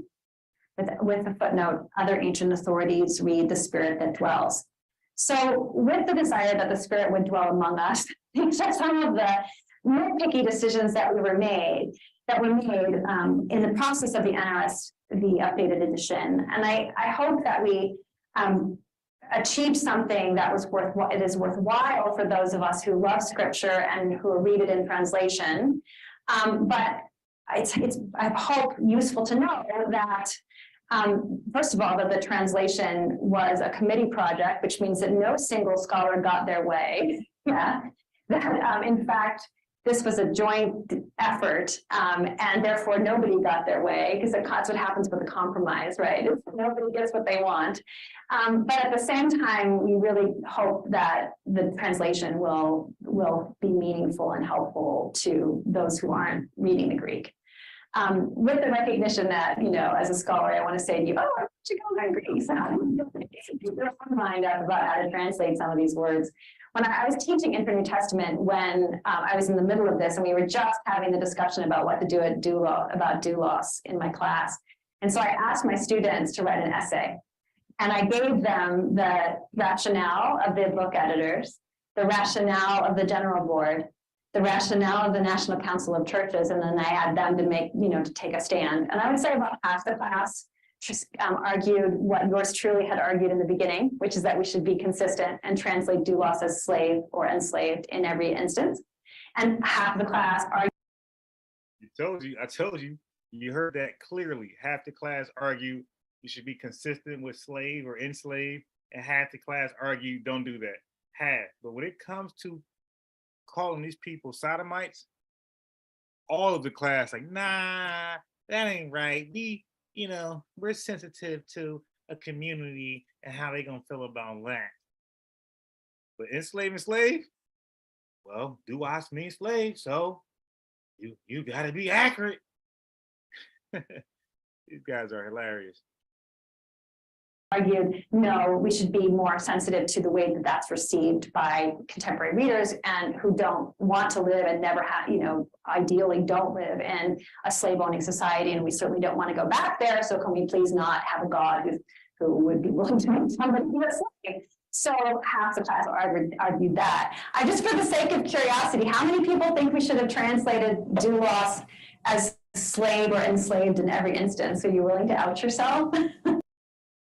All right, so let's run that question back. Run that back, Turbo. Argued that would be willing to make somebody be a slave. So half the class argued that. Just for the sake of curiosity, how many people think we should have translated doulos as slave or enslaved in every instance? Are you willing to out yourself? Yeah. How many people, maybe you don't know, maybe you need to think for 5 more minutes, but how many people are happy that we stuck with I, Paul, servant of God? Interesting. So it's about the same as my class. It's about the same as my class. So half of them said, nah, keep slave there. A room full of white people. And the other half said, nah, take it out. You see, but the that community. How many in favor of keeping the word sodomite? Raise your hand. No hands raised. How many of you guys think you should take sodomite out and put the unrighteous or wrongdoers? Everybody raise their hand. Because listen, come on, it's obvious that if you do a comparison, when you say slave, how many people? When you think of slave, you think of black people. When you think of sodomites, you're gonna think of white people. I mean, come on, that's just clear. So they're more sensitive to white people. Okay, let's go. Very interesting. I mean, there's so many words like this that because they have this is scripture, right? And it has such a powerful presence in so many religions. In the Bible, I want to read sodomite. I don't want wrongdoers. I don't want to read the unrighteous. I want to read sodomites. Can't make it to heaven. That's the Bible, because I believe that's what the writer was alluding to. Okay, by which the example she gave and the other woman, Dr. Megan Lewis. Religious communities, and of course also in our broader culture, the decisions that we make about how to translate these words can reverberate in ways that are wonderful and also ways that are disturbing, and we don't control that. Yeah. In a first year Greek class I once taught, I had a female student who, when that word doulos came up in vocabulary, she seized upon it and began to call her boyfriend doulos from that point on. Oh dear. No, he eventually found out what it meant. Another student. Romans 16:2. Diakonos. Yes. Oh yeah, we had a lot of discussion about what to do about that. Yeah. And I think you ended up leaving it as deacon with when it's referring to a female, and minister when it's referring to a male. Oh gosh, I didn't check that one. Because we had so many discussions and backs and forths, I often forget what the decision was. And because the National Council of Churches made the final decision, I sometimes don't know. So I would have to go back and see what the recommendation was. That does not ring a bell in my mind that we would make such a distinction, a gendered distinction. I remember having quite a long discussion about the word deacon and diakonos, whether we wanted to, it's anachronistic to imagine a deacon, right? Like, I don't know what you imagine as a deacon. Like in my tradition, we have deacons, American Baptists have deacons, and the deacons are responsible for that being, lay ministers to the community and visiting them when they're sick and checking in on people and praying for people and things like that. But that's not necessarily what a deacon was, particularly in Paul's day. That wasn't even, there was no institution. So what would that be? So we had a lot of discussion around that, but at the same time, we didn't want to eliminate the word. And I honestly cannot remember. I need to go check to see what our debate was. Yeah. What was Phoebe? What was her authority? Right. Yeah. Well, that's a great question, and I don't think Translation Consult can answer it. Do you? Yes, I think she was a minister and that she was head of that church. Well, I think so too, but I'm not sure that how we translate deacon is going to make the point, Well, if you translate it as minister, when it refers to males, but just as deacon when it refers to. That's true. That's not in. I think I'm not going to remember this that well either, but there are three other instances where it refers to males. I believe in two of those it's minister. But I'd have to check. We can do this. I will look to Nelson and I will expose what the notes are around that, because I certainly would not have supported in the context of our board meeting any gender distinction between how that word is translated. That is something I would be opposed to doing, because my general translation philosophy was usually let's be consistent. So now, Spanish, Arabic, Greek, these things are gender based. The language is gender based. So a table is either masculine or feminine. So now she's speaking to the people who don't want to be, who want to get rid of gender nouns. So she's speaking to those people now. Listen, this is deep. Listen.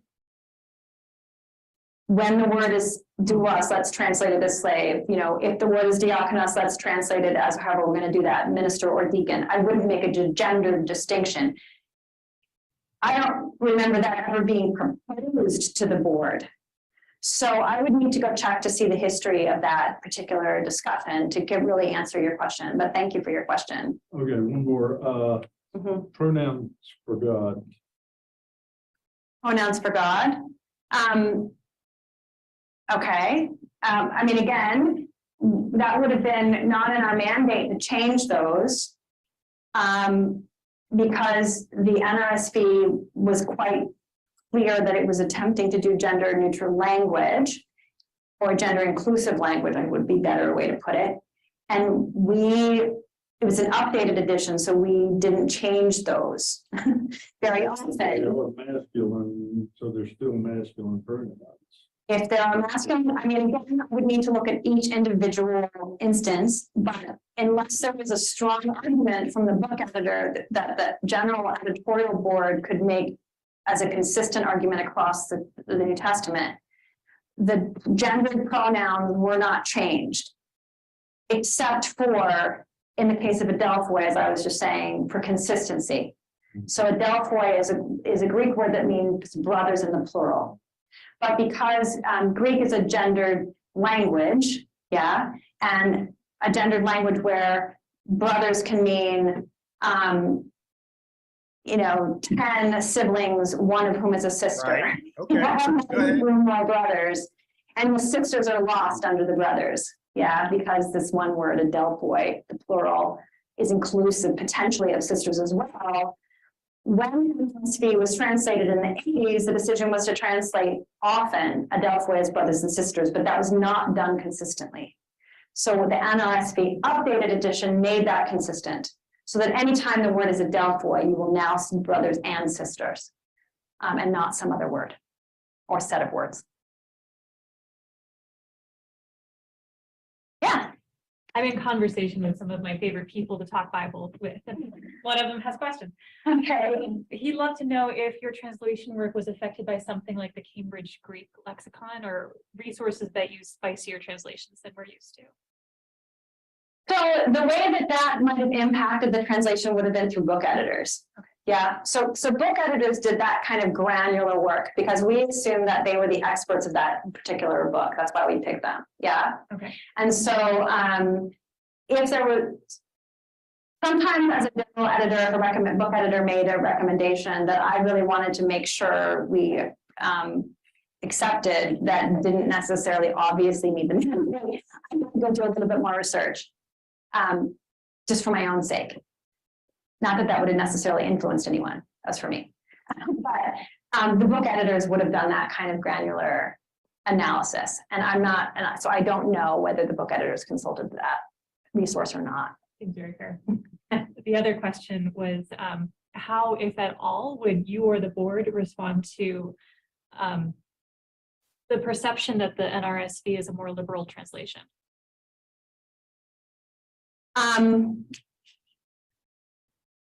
I'm going to speak for myself, okay? I'm not speaking for the board. This is Jenny now talking to you, okay? I think that the NLSV in its tried to present a consensus of a kind of mainline Protestant consensus combined with, this is Jenny, a scholarly approach in the 80s. When we were doing this translation, if you look at who the members of the editorial board are, you'll see that there's a wide range of Christians and non-Christians represented on that board. So my main context now for teaching Bible is in college. I am an American Baptist. I've certainly worked in church context and taught Bible in church context, but my main context is in college, college students. And college professor This is a very Protestant Bible. Okay? That became clear to me when I saw the kinds of ways that the National Council of Churches actually overruled what the scholars had recommended. So is it a liberal translation? What does that mean?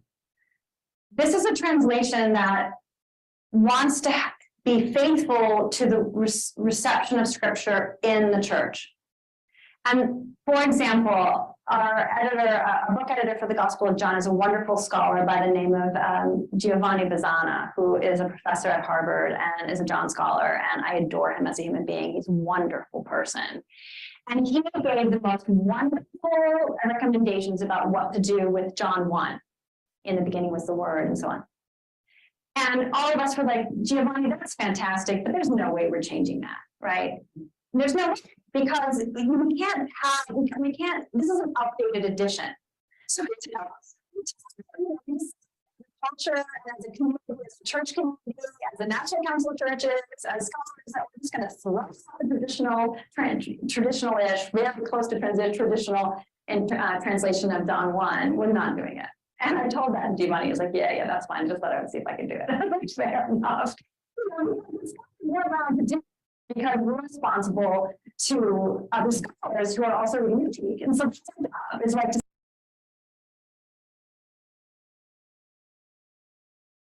as you can see, I have a huge problem with that. You know, the sensitivity on words. They cater to certain communities that relates to them, and other communities that relate less to them. They will use words that's offensive to that community. Okay, so it's got to be consistent. If you don't be consistent like that, that's when you get the titles like discrimination, racism thrown at you. You're not consistent. Okay, you got to be consistent. People think you're insensitive to specific races, and you'll hear ugly words like, "Hey, man, that committee racist," when they put these words in the Bible. Or worse, you have people of a certain community just stop believing in the Bible, right? That's what ended up happening. So if your goal is to, make Christianity fair seeming to all that wants to join or believe in it, then you might want to use, if you're going to start translating stuff and picking and choosing what words go in there, and you're catering to certain groups, communities, my thing is just be consistent. Don't leave a group out. And if you do leave a group out, don't be surprised when that group ain't Christian anymore. You dig? So some people will argue that's a good thing.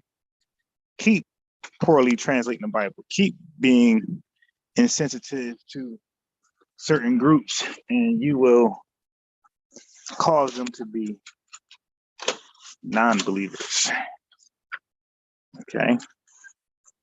So some would argue that's a good thing.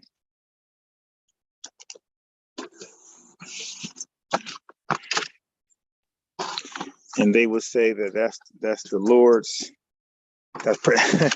some might even say that's prophecy. You dig? So you definitely got to be, if you're going to appeal to feelings, you might want to be consistent and appeal to all feelings and have a generic Bible where it offends nobody,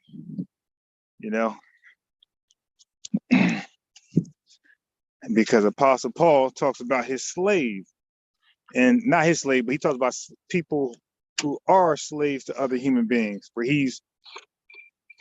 so you're using a harsh word like slave, and Apostle Paul seemed to be pretty much not against it, okay?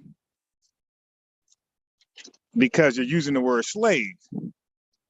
So when you use the word slave in a way where Apostle Paul's not against it, then readers are like, "Oh, you supporting slavery?" You dig? That's just common sense. That's why I say other words to use: indentured servitude. You can have prisoner of war. More acceptable terms in a modern day.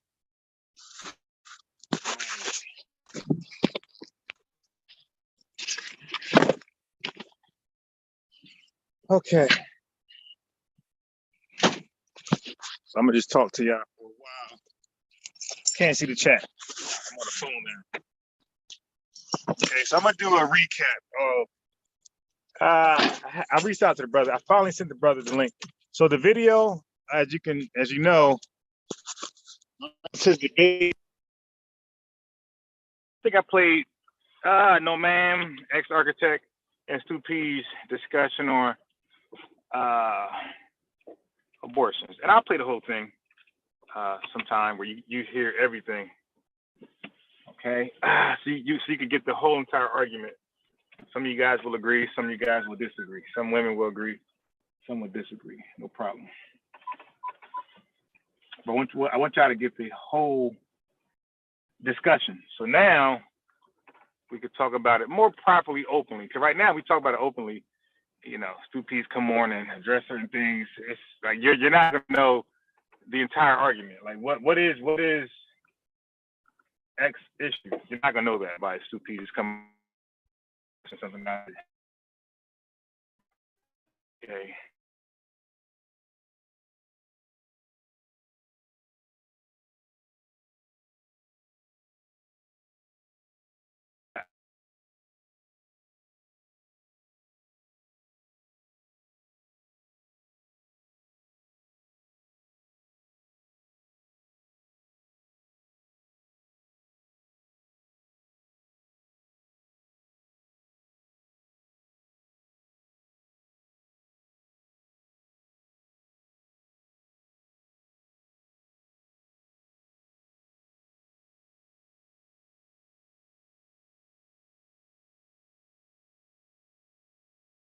And you got to speak to that example. I hope Stu P is ready to speak to my example with discarded material that's put in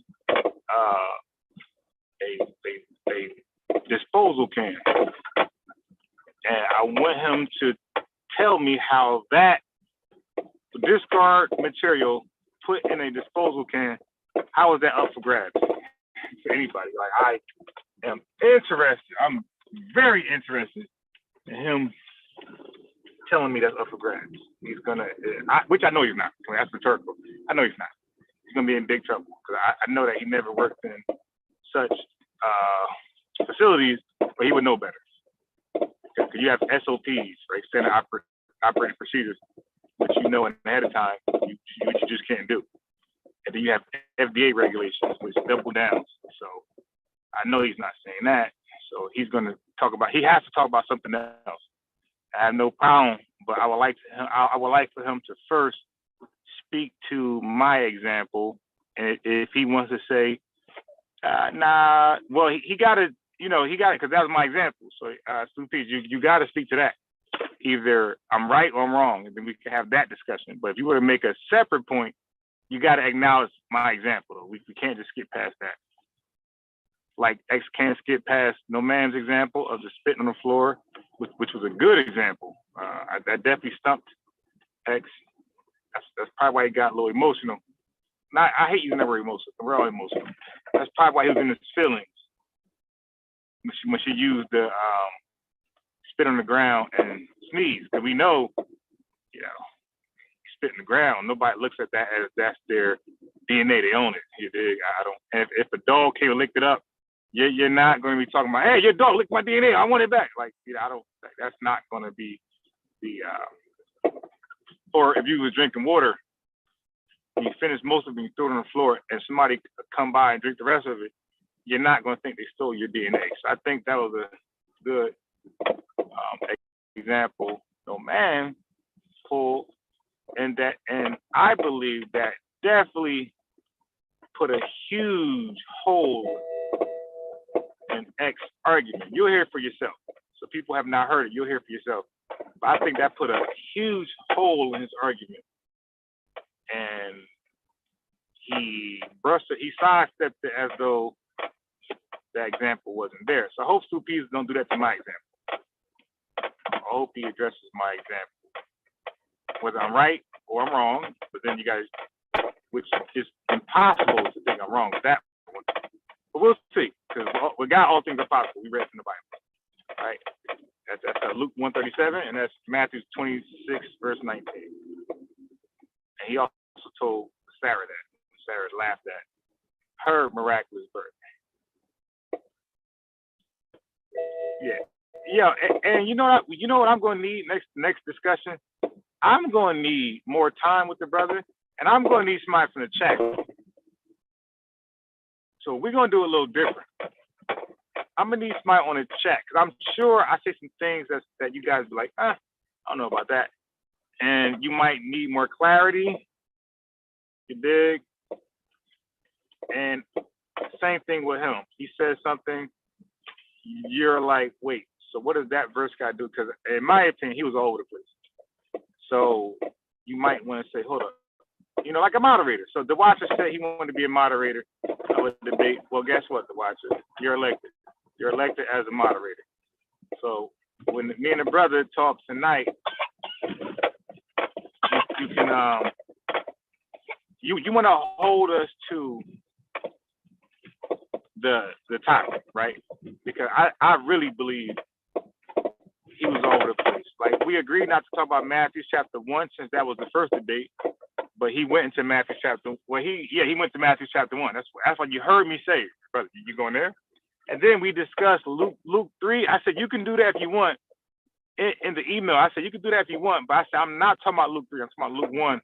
And I said, Luke 3 is a whole different discussion, which Eric Bond agreed. Like, that's a whole different debate as far as whose genealogy is that and blah, blah, blah.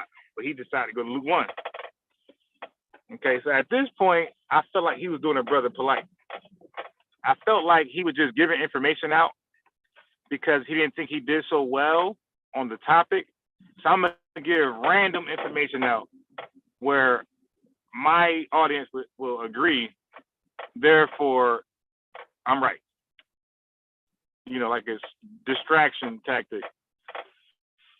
And it's like, my boy, what does that guy do with the virgin birth and Mary? So I'm going to, I don't want to do a video on my channel, and I don't want to do a video period, because if I do a video, he got to do a video, right? You see, you got to be fair. So I want to definitely point out that the Bible, the problem with people, the Jewish community, is that Matthew, or Luke definitely. Luke was supposed to be quoting Isaiah. So when the angel, so just listen, for those who are not that savvy in the Bible, just listen. When the angel came to Mary and said, behold, the Lord has found you favorable, Mary. Blessed are you among all women, and we're going to choose you to have this miraculous birth, okay? Then the angel said, behold, a virgin shall conceive.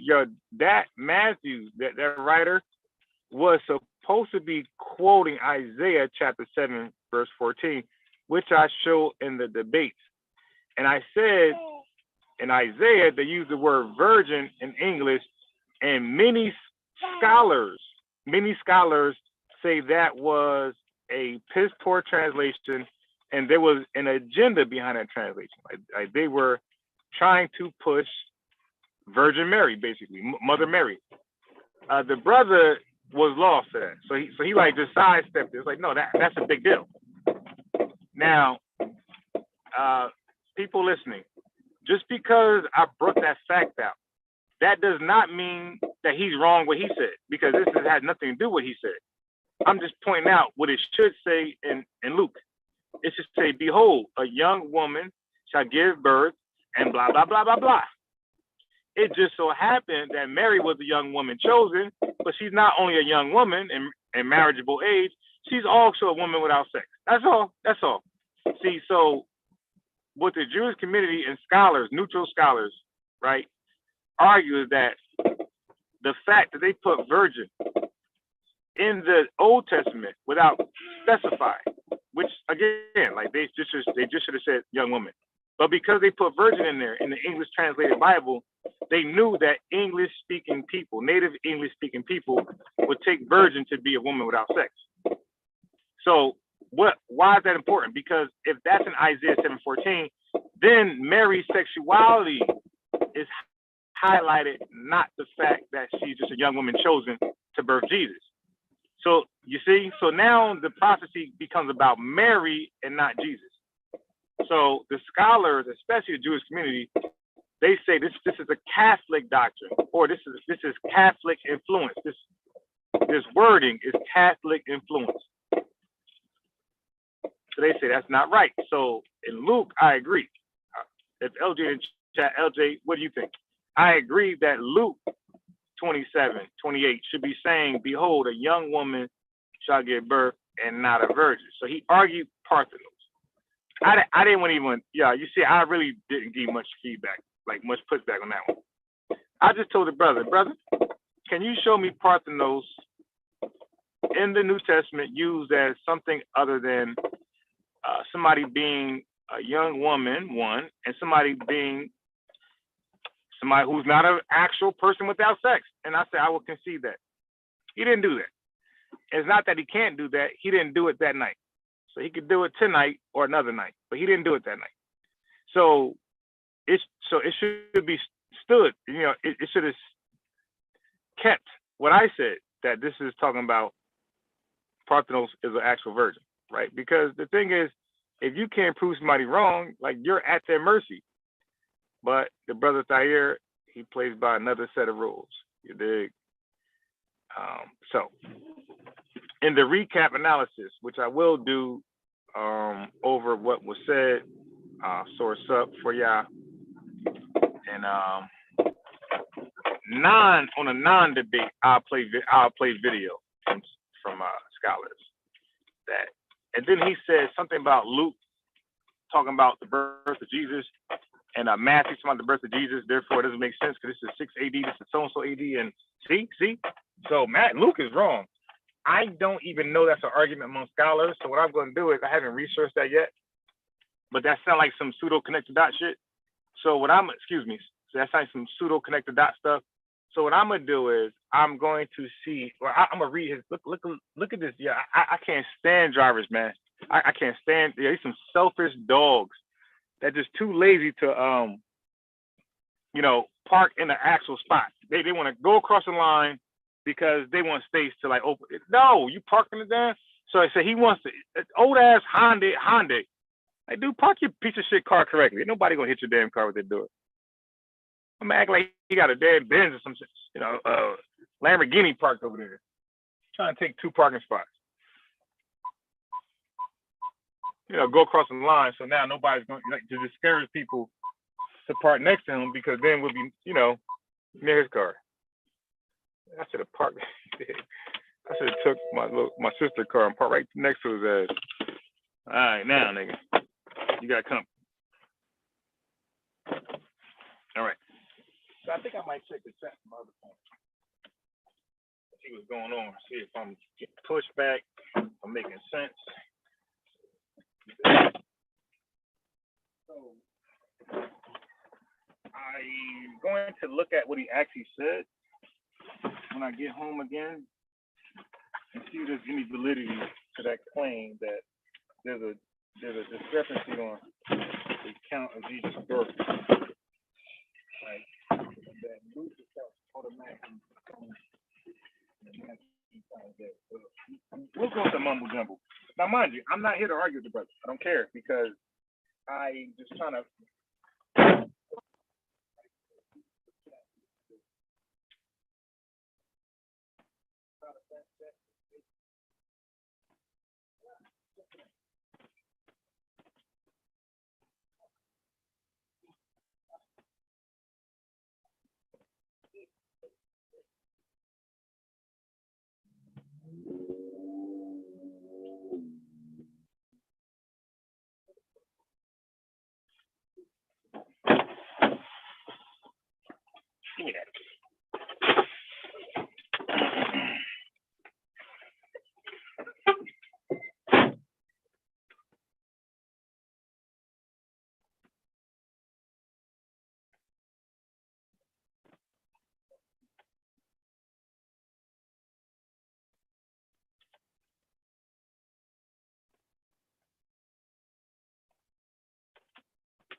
I gotta give 15 minutes. Like, that's pushing. If I could get in and get out in 10 minutes, actually 15 minutes is even cushion. So good, that's good. 20 minutes will be pushing it. Well, actually 20 minutes would be good too. But 15 minutes, I should be in and out. So I'm gonna, actually, I don't gotta get home to look at that so-called discrepancy on the birth of Jesus accounts. I can look at that while I'm working, which I will. So I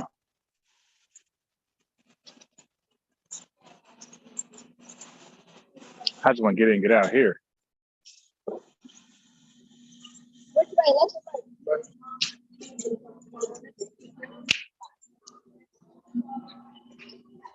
All right. All right.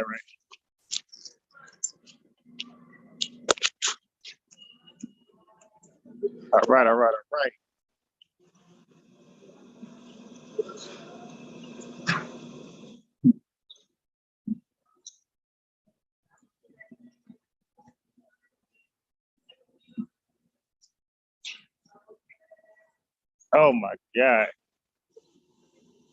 Oh, it's over here now? Wow.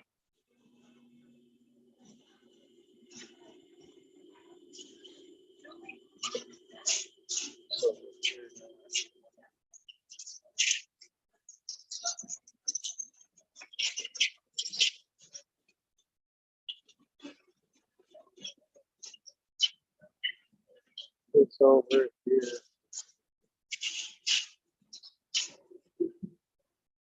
I'm at the food court. Oh boy. All right.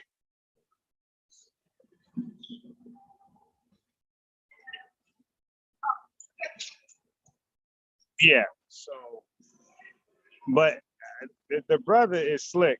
Like I said, he's polite slick. He bounces around. You can't really hold him into anything.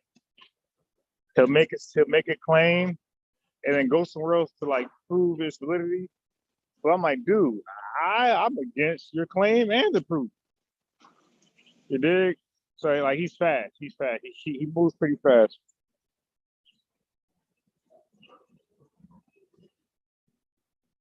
He moves pretty fast. We gotta slow him down.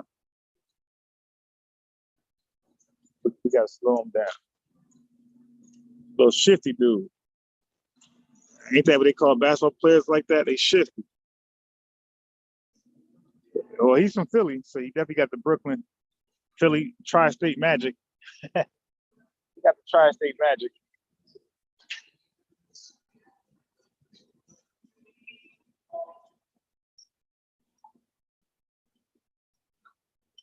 Okay, I think I found something. Okay.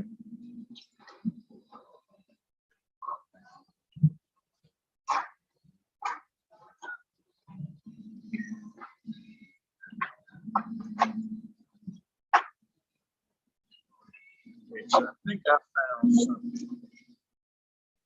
So we have to get out of here.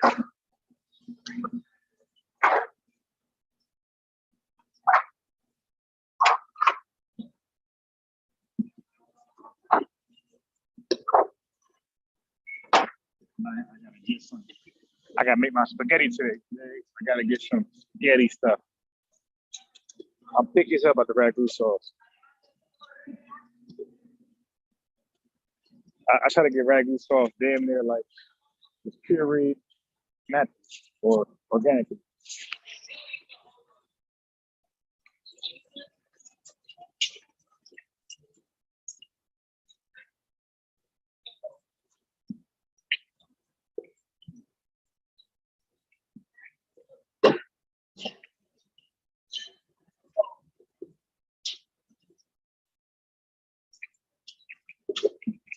I ain't took the chat yet. I ain't get my other phone out, but I will. I will right now when I get my change back.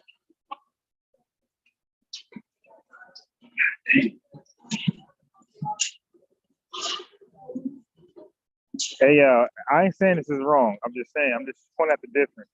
When I was growing up, when I was growing up, okay.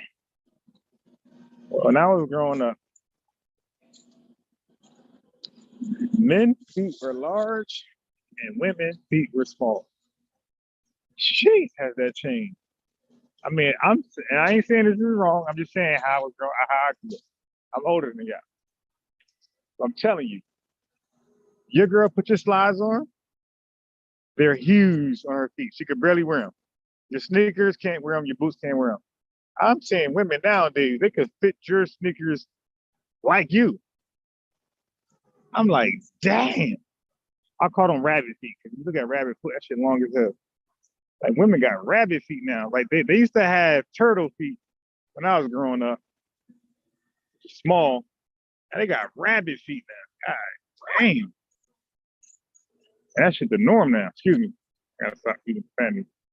And again, like that's like the norm now. Rabbit feet.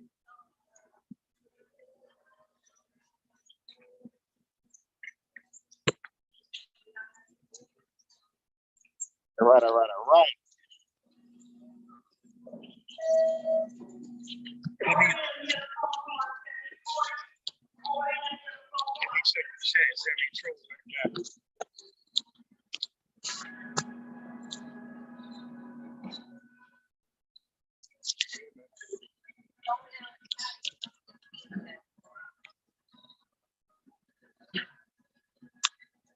Okay. I got good news. I got a new student. So now I'm gonna get the spaghetti material. You did.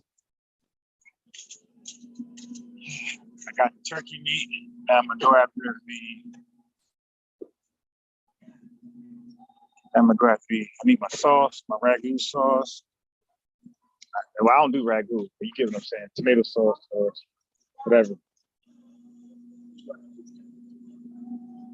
I'm gonna definitely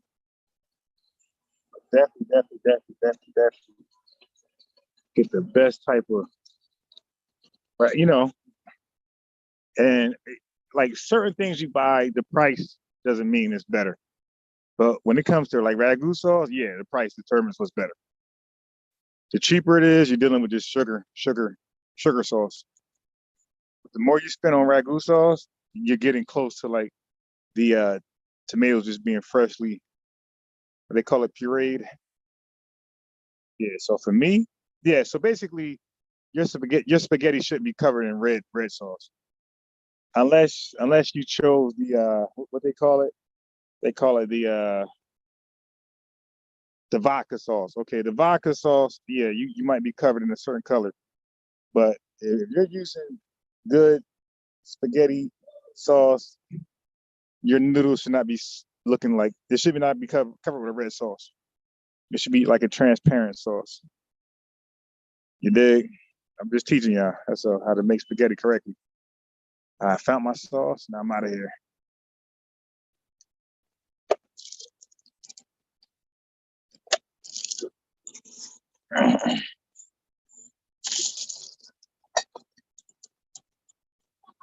I found my sauce. Now I'm wheezy. About to be wheezy.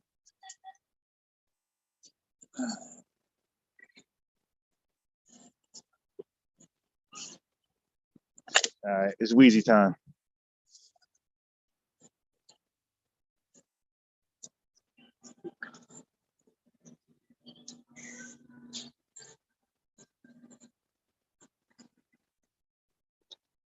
It's Wheezy time.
Let me read this chat before I log on. Yeah. There's so many trolls in there. I know one troll, but I think he's a comedian by profession. Let's see if any other trolls. Hell?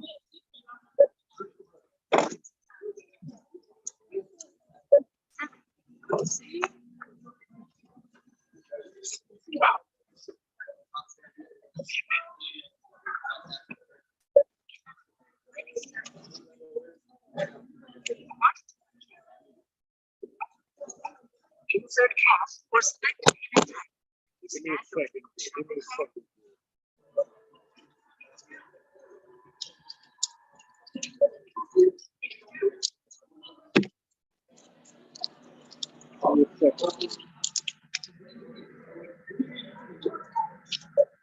Insert cash or pay another way.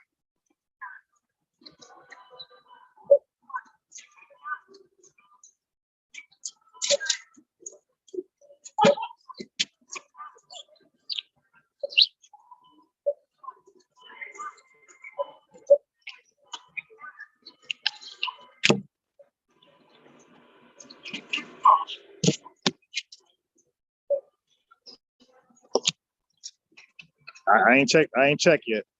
I ain't checked the chat just yet, but I will.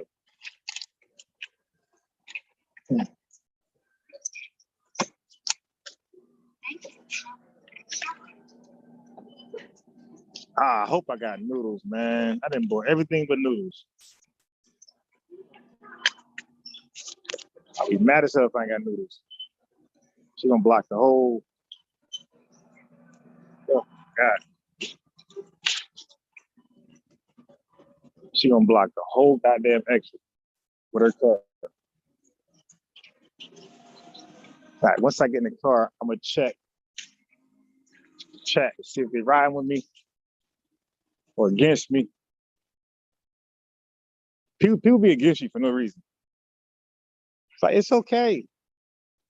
I can't be always wrong. You dig? And like I said, when you're debating from the outside, just watching unbiased debate, that shit looks easy. Until you get in that formal arena. And you gotta prove something, not just go against shit. No, okay, now, okay, you're against me. Now you prove something. What's your argument? See? Because in a debate, you gotta have an argument too. It's not based on mine. It's based on your own argument. So you're saying unbiased is wrong, you are right about a subject. And that's why I thought X won some points, because no man sided with something, but when he asked her to reverse, I think he got her. And when he got no man, he got Stu Peas, because they both answered the same way. So we'll do a recap analysis. Yeah, we'll probably do a recap analysis with Stu Peas and the man could join she want, but we'll do it. I don't think she's. We'll see. Maybe she's interested, maybe she's not. But we'll do a recap analysis discussion with Stu Peas and X Architect. That means that we'll play the original audio And then if they need to elaborate on something, they can say stop, stop, stop. And then we'll elaborate on something that was said, that was missed. Or if they think somebody sidestepped something, a question or a major point, they can emphasize on that. Say, no, look, see, I said this or I asked this, and they answered this way, which is incorrect. But that had nothing to do with the question. Or they never answered, something like that will do. But they can't say stop. We got to play the audio. They can't keep saying stop. Yeah. So in basketball, the watcher knows and hand skill should know that when you make a big shot, the young dudes say boom. So when a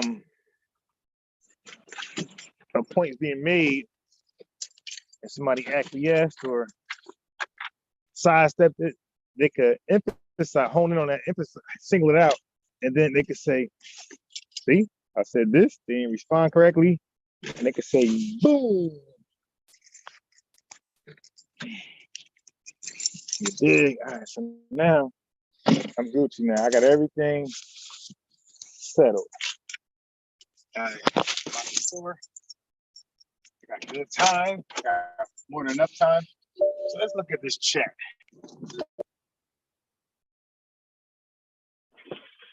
Let's look at what's going on here. Jerome in the house. Jerome in the house. Jerome in the house. In the house.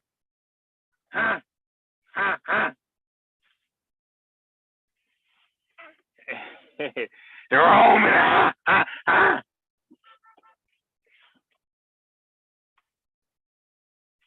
Jerome in the house. Make sure I ain't forget nothing. This car beeped at me. All right, I got everything. Jerome in the house. Jerome in the house. All right, okay. So let's, come on, man. God damn. I got to buy new tires, man. It's annoying. All right. Let's get to this chat. I ain't there just yet, but we'll get there. We shall get there. I forgot to buy. You always walk out with everything except one thing. So lucky I left out with some good timing because I got to buy a little thing of milk. I got milk at the house, but I left the milk bottle in the car. I wasn't sure if I left it in the car. I could have left it at the kids club. So I brought the other bottle out and I said, I'll just buy milk at a store. All right, so let's see what's going on out here. Let me log in. Let me get out of his kids account, the Baby Shark account. Let's get to the account. I want to read some of this chat. Jerome, Baby Shark account. All right. Let's see. So LJ, he's talking to Tone G. Sometimes modern versions do have a better rendering than the KJV as they use modern. Sometimes I think all the time. I mean, who can read? I mean, to formulate a sentence like I can show y'all almost every verse in the King James is as backwards to how we speak modern English today. Like we don't speak that way at all. Like sometimes they ask it.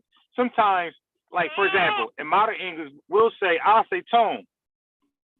Don't you have the combination to the lock? But the KJV be like, the answers to the lock. Tone, do you have it? It's like, yeah, what the? That's not how we talk in America. So I hear these translators talking about, we want to keep the verbiage kind of close. No, forget about that. We got Bibles that do that, ma'am. Dr. Jenny, Dr. Megan Lewis. We got Bibles that's close to the accurate writing. Now we need a Bible for people who just speak modern English, okay? That's it. Just one. Can we have one Bible that does that? Okay, so you forgot the Parmesan. Yeah, I got the Parmesan cheese, my boy. Yickety! in the glass bottle, you dig? Now the other one that's in a plastic bottle, buy like the cheese. So there's only two that I recommend you get, Parmesan cheese. There's one in a glass bottle. You're Gucci with that, okay? But be careful not to buy the one in the wide glass bottle. That's like kind of hard. You want the softer one in a glass bottle. And then you got the cheese by the Parmesan cheese that's in a plastic container, but it's near the real cheese, like the produce department. That's good too. Right? I don't advise the cheese your grandma bought. Then you're not getting the full effect of spaghetti. Again, all you gotta do is ask me, you might have the right ingredients, right? As far as name, but you might have the wrong quality. And that's what you need Unbiased Sports for, to tell you the right quality of cheese to get. And that's why I said you want to get the Romano mixed with what's that, Parmesan, or get the that's the blue label in glass, skinny bottle, or you get the Parmesan by itself in the green label, you did glass. And if you're gonna get plastic and you want it to taste good, then you go after the plastic in the food, in the produce section where it's being refrigerated. Okay, so the Parmesan I buy don't need refrigeration, but the one in the plastic at the produce section, it needs refrigeration. So you can do that, and you'll be Gucci. You dig? You'll be Gucci with that. So I still ain't read up. So I just read the current comments. Let me catch up on what was, you know what I mean? I got 15 minutes. I'm ahead of time slightly. I'm like almost on time, you dig? I'm not really ahead that much. I'm like really almost on time.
Okay, so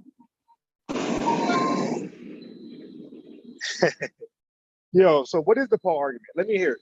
I'll give my honest opinion because I don't believe I'm not really agreeing with Sadie on that. So let me hear the Paul argument. No, they literally two different. They match by next. Okay, so yeah, the King James is like standard in most people's homes.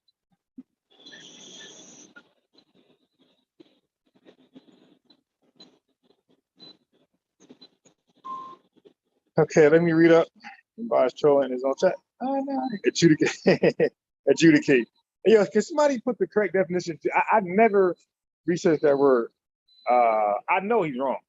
But can somebody put the real definition of adjudicate in the chat? Because I have not up to this point looked it up. Somebody put the real definition of adjudicate in the chat, please.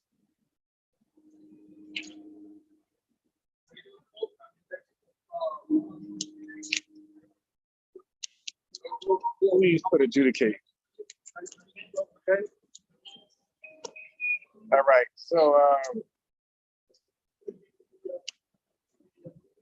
it's just working under man. It's just yo.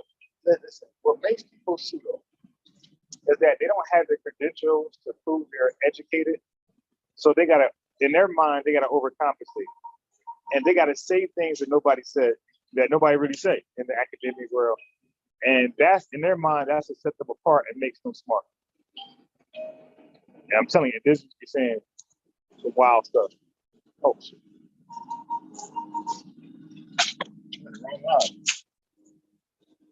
You this one?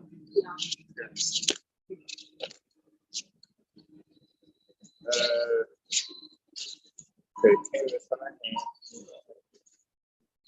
Let's see, Canada with the first fan, liberty blessed by God. So indigenous said Ham was already blessed by God. Ham was cursed.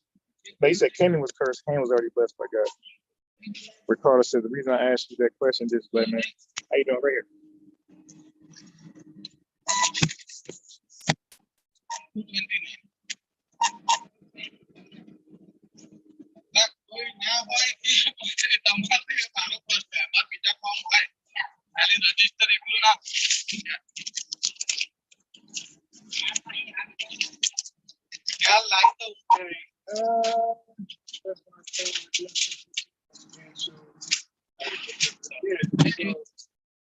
Let me know what you're saying about Paul teaching, Tone.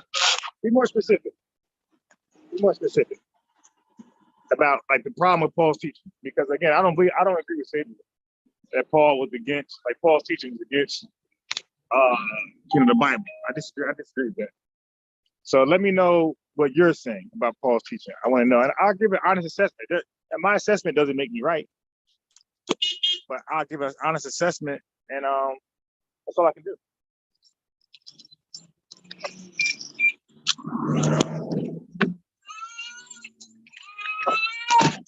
Oh shit! I forgot the damn milk. I always do that, yo.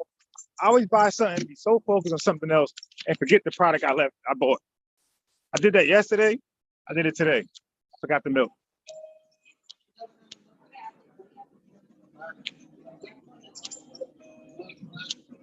I didn't bought the milk, walked out without it.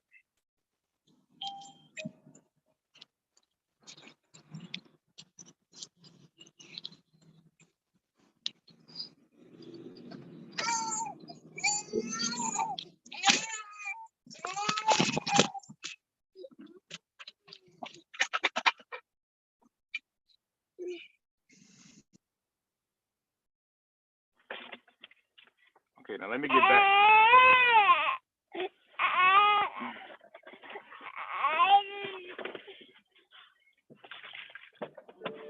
Let me get back to the chat. I'm trying to catch up. It's a little difficult. I'm trying to catch up. It's a little difficult.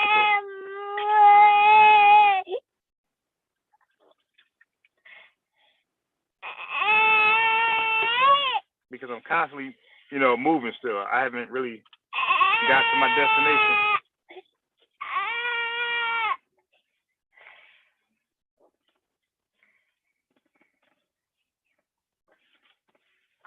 Okay, so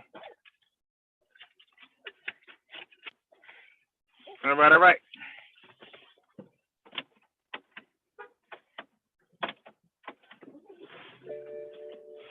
Okay, let's get it.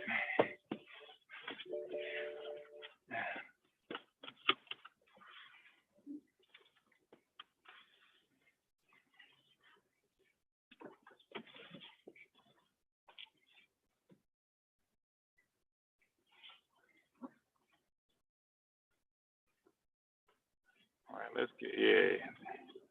They're gonna definitely make sure that I can cut in. Weirdo cars. Do not move. Oh my God, do not move. Damn, that light turned green. That's killed me, yo. I'm never gonna get across now. All right, while I'm waiting, let me read some of the chat. Paul's teaching about how it is okay to give in the flesh because Jesus died to redeem us for our sins, how Jesus made up his version of the gospel to trick the Gentiles. That claim he tricked the Gentiles to do what? So, Tone, you're saying that you're saying that Apostle Paul tricked the Gentiles to do what exactly? Because yeah, let me get that one. What did he trick the Gentiles to do? Because the Old Testament shows you signs of the Gentiles adhering to God's law and finding favor with God. So, and it said Abraham will be blessed, like he will be the father of many nations. It did not say specifically the nations; it said many nations. The nation of Israel is one nation. It's a bunch of tribes, but it's one nation. Okay, so but it said he'll be the father of many nations, and you'll see Abraham went into Hagar, who was an Egyptian, right? So the Egyptians are a different nation. And then you'll see Judas, who went into a Canaanite woman, part of a different nation. So you'll see that these different nation women, you'll see Israelites go into them and have kids by them. Esther, no, she was, I think she was Jew. Ruth was not, I think she's a Moabite. So that's a different nation. So when it says Abraham, the father of many nations, to me, that was a sign that with other hints, you got Egyptians finding favor with God. Again, Hagar was Egyptian, who Abraham went into, a Hebrew. He's not an Israelite. Abraham's the father. He's the grandfather of Jacob, who's Israel. So Abraham, Isaac, and Jacob, Israel, Abraham, Isaac, and Jacob are not Israelites. They are before Israelites. Israelites come from the sons of Jacob. So keep in mind, the forefathers are Abraham, Isaac, and Jacob, and neither one of them are Israelites. King David is an Israelite. So let's keep that in mind. So Abraham said he would be the father of many nations, and he's literally the father of Hagar, the Egyptian nation. You dig? Well, Hagar they had a son named Ishmael, right? So Abraham went into the Egyptian woman and had a baby, who is now called Ishmael. That's the Arabs, the Ishmaelites. So Abraham is literally the father of the Ishmaelites, along with the grandfather of the Israelites.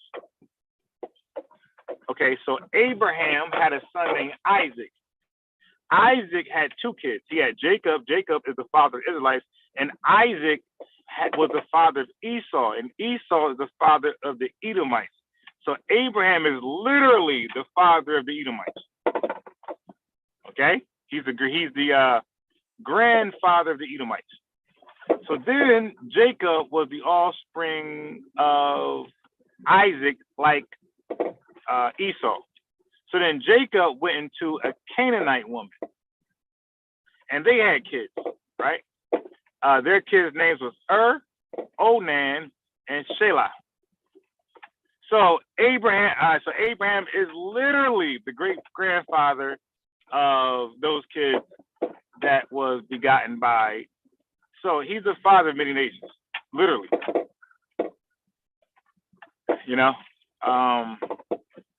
So it's some deep stuff there. Some deep stuff there that we gotta connect. So let me look at the chat. Isaac, the father of the Jews.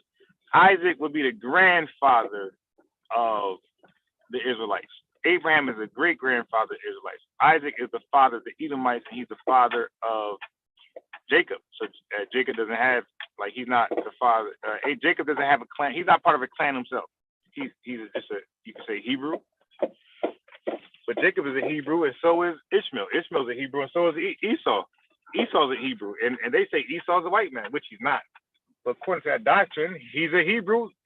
He's a Hebrew Edomite. You got Hebrew Israelites, you got Hebrew Edomites. So this is why the Israelites dropped the term Hebrew from their identification, and they go with they go with black Israelites. They don't use Hebrew no more because they see that it doesn't work, because it works for other nations. Ishmael, the Arabs they could be called Hebrew Ishmaelites, the Arabs. So they drop Hebrew because they see that that's shared among many people that they don't find favor with. Okay, so Eber is supposed to be the progenitor of the Hebrews. That's who Eber is supposed to be. Yeah. Well, one white, one black, which is ridiculous. Like, yeah, that a lot of Israelites don't even believe that no more. Okay, Abraham was a descendant of Eber. Isn't Eber his father or grandfather? Okay, so 12 tribes works off nationality. No, they're actually tribes. Okay, indigenous. They're actually called tribes. There are 12 tribes of Israel. So if you go to Numbers, if you go to 2nd Ezra 2:59, you'll see that there are families and then there are clans or tribes. So the clans and tribes would be the Israelites, and then the families would be like Hebrew or something like that. So you'll see that the Bible shows a distinction between families and tribes. So you got to know that. No trick, baby, and by adding this kind of thing. Paul's teaching about, so the tone be more specific. So Tone said Paul's teaching about how it's okay to give into the flesh because Jesus died to redeem us from our sins, how Jesus made up his version of the gospel. Because didn't Jesus forgive that woman who's found in adultery? So we already see that Jesus is giving leniency to people who are already given into the flesh. Okay, so we already see, and there's other examples of Jesus giving leniency to people who fell succumb to their fleshly desires. Oh, damn, it's 5 o'clock. I'm out of here. Peace.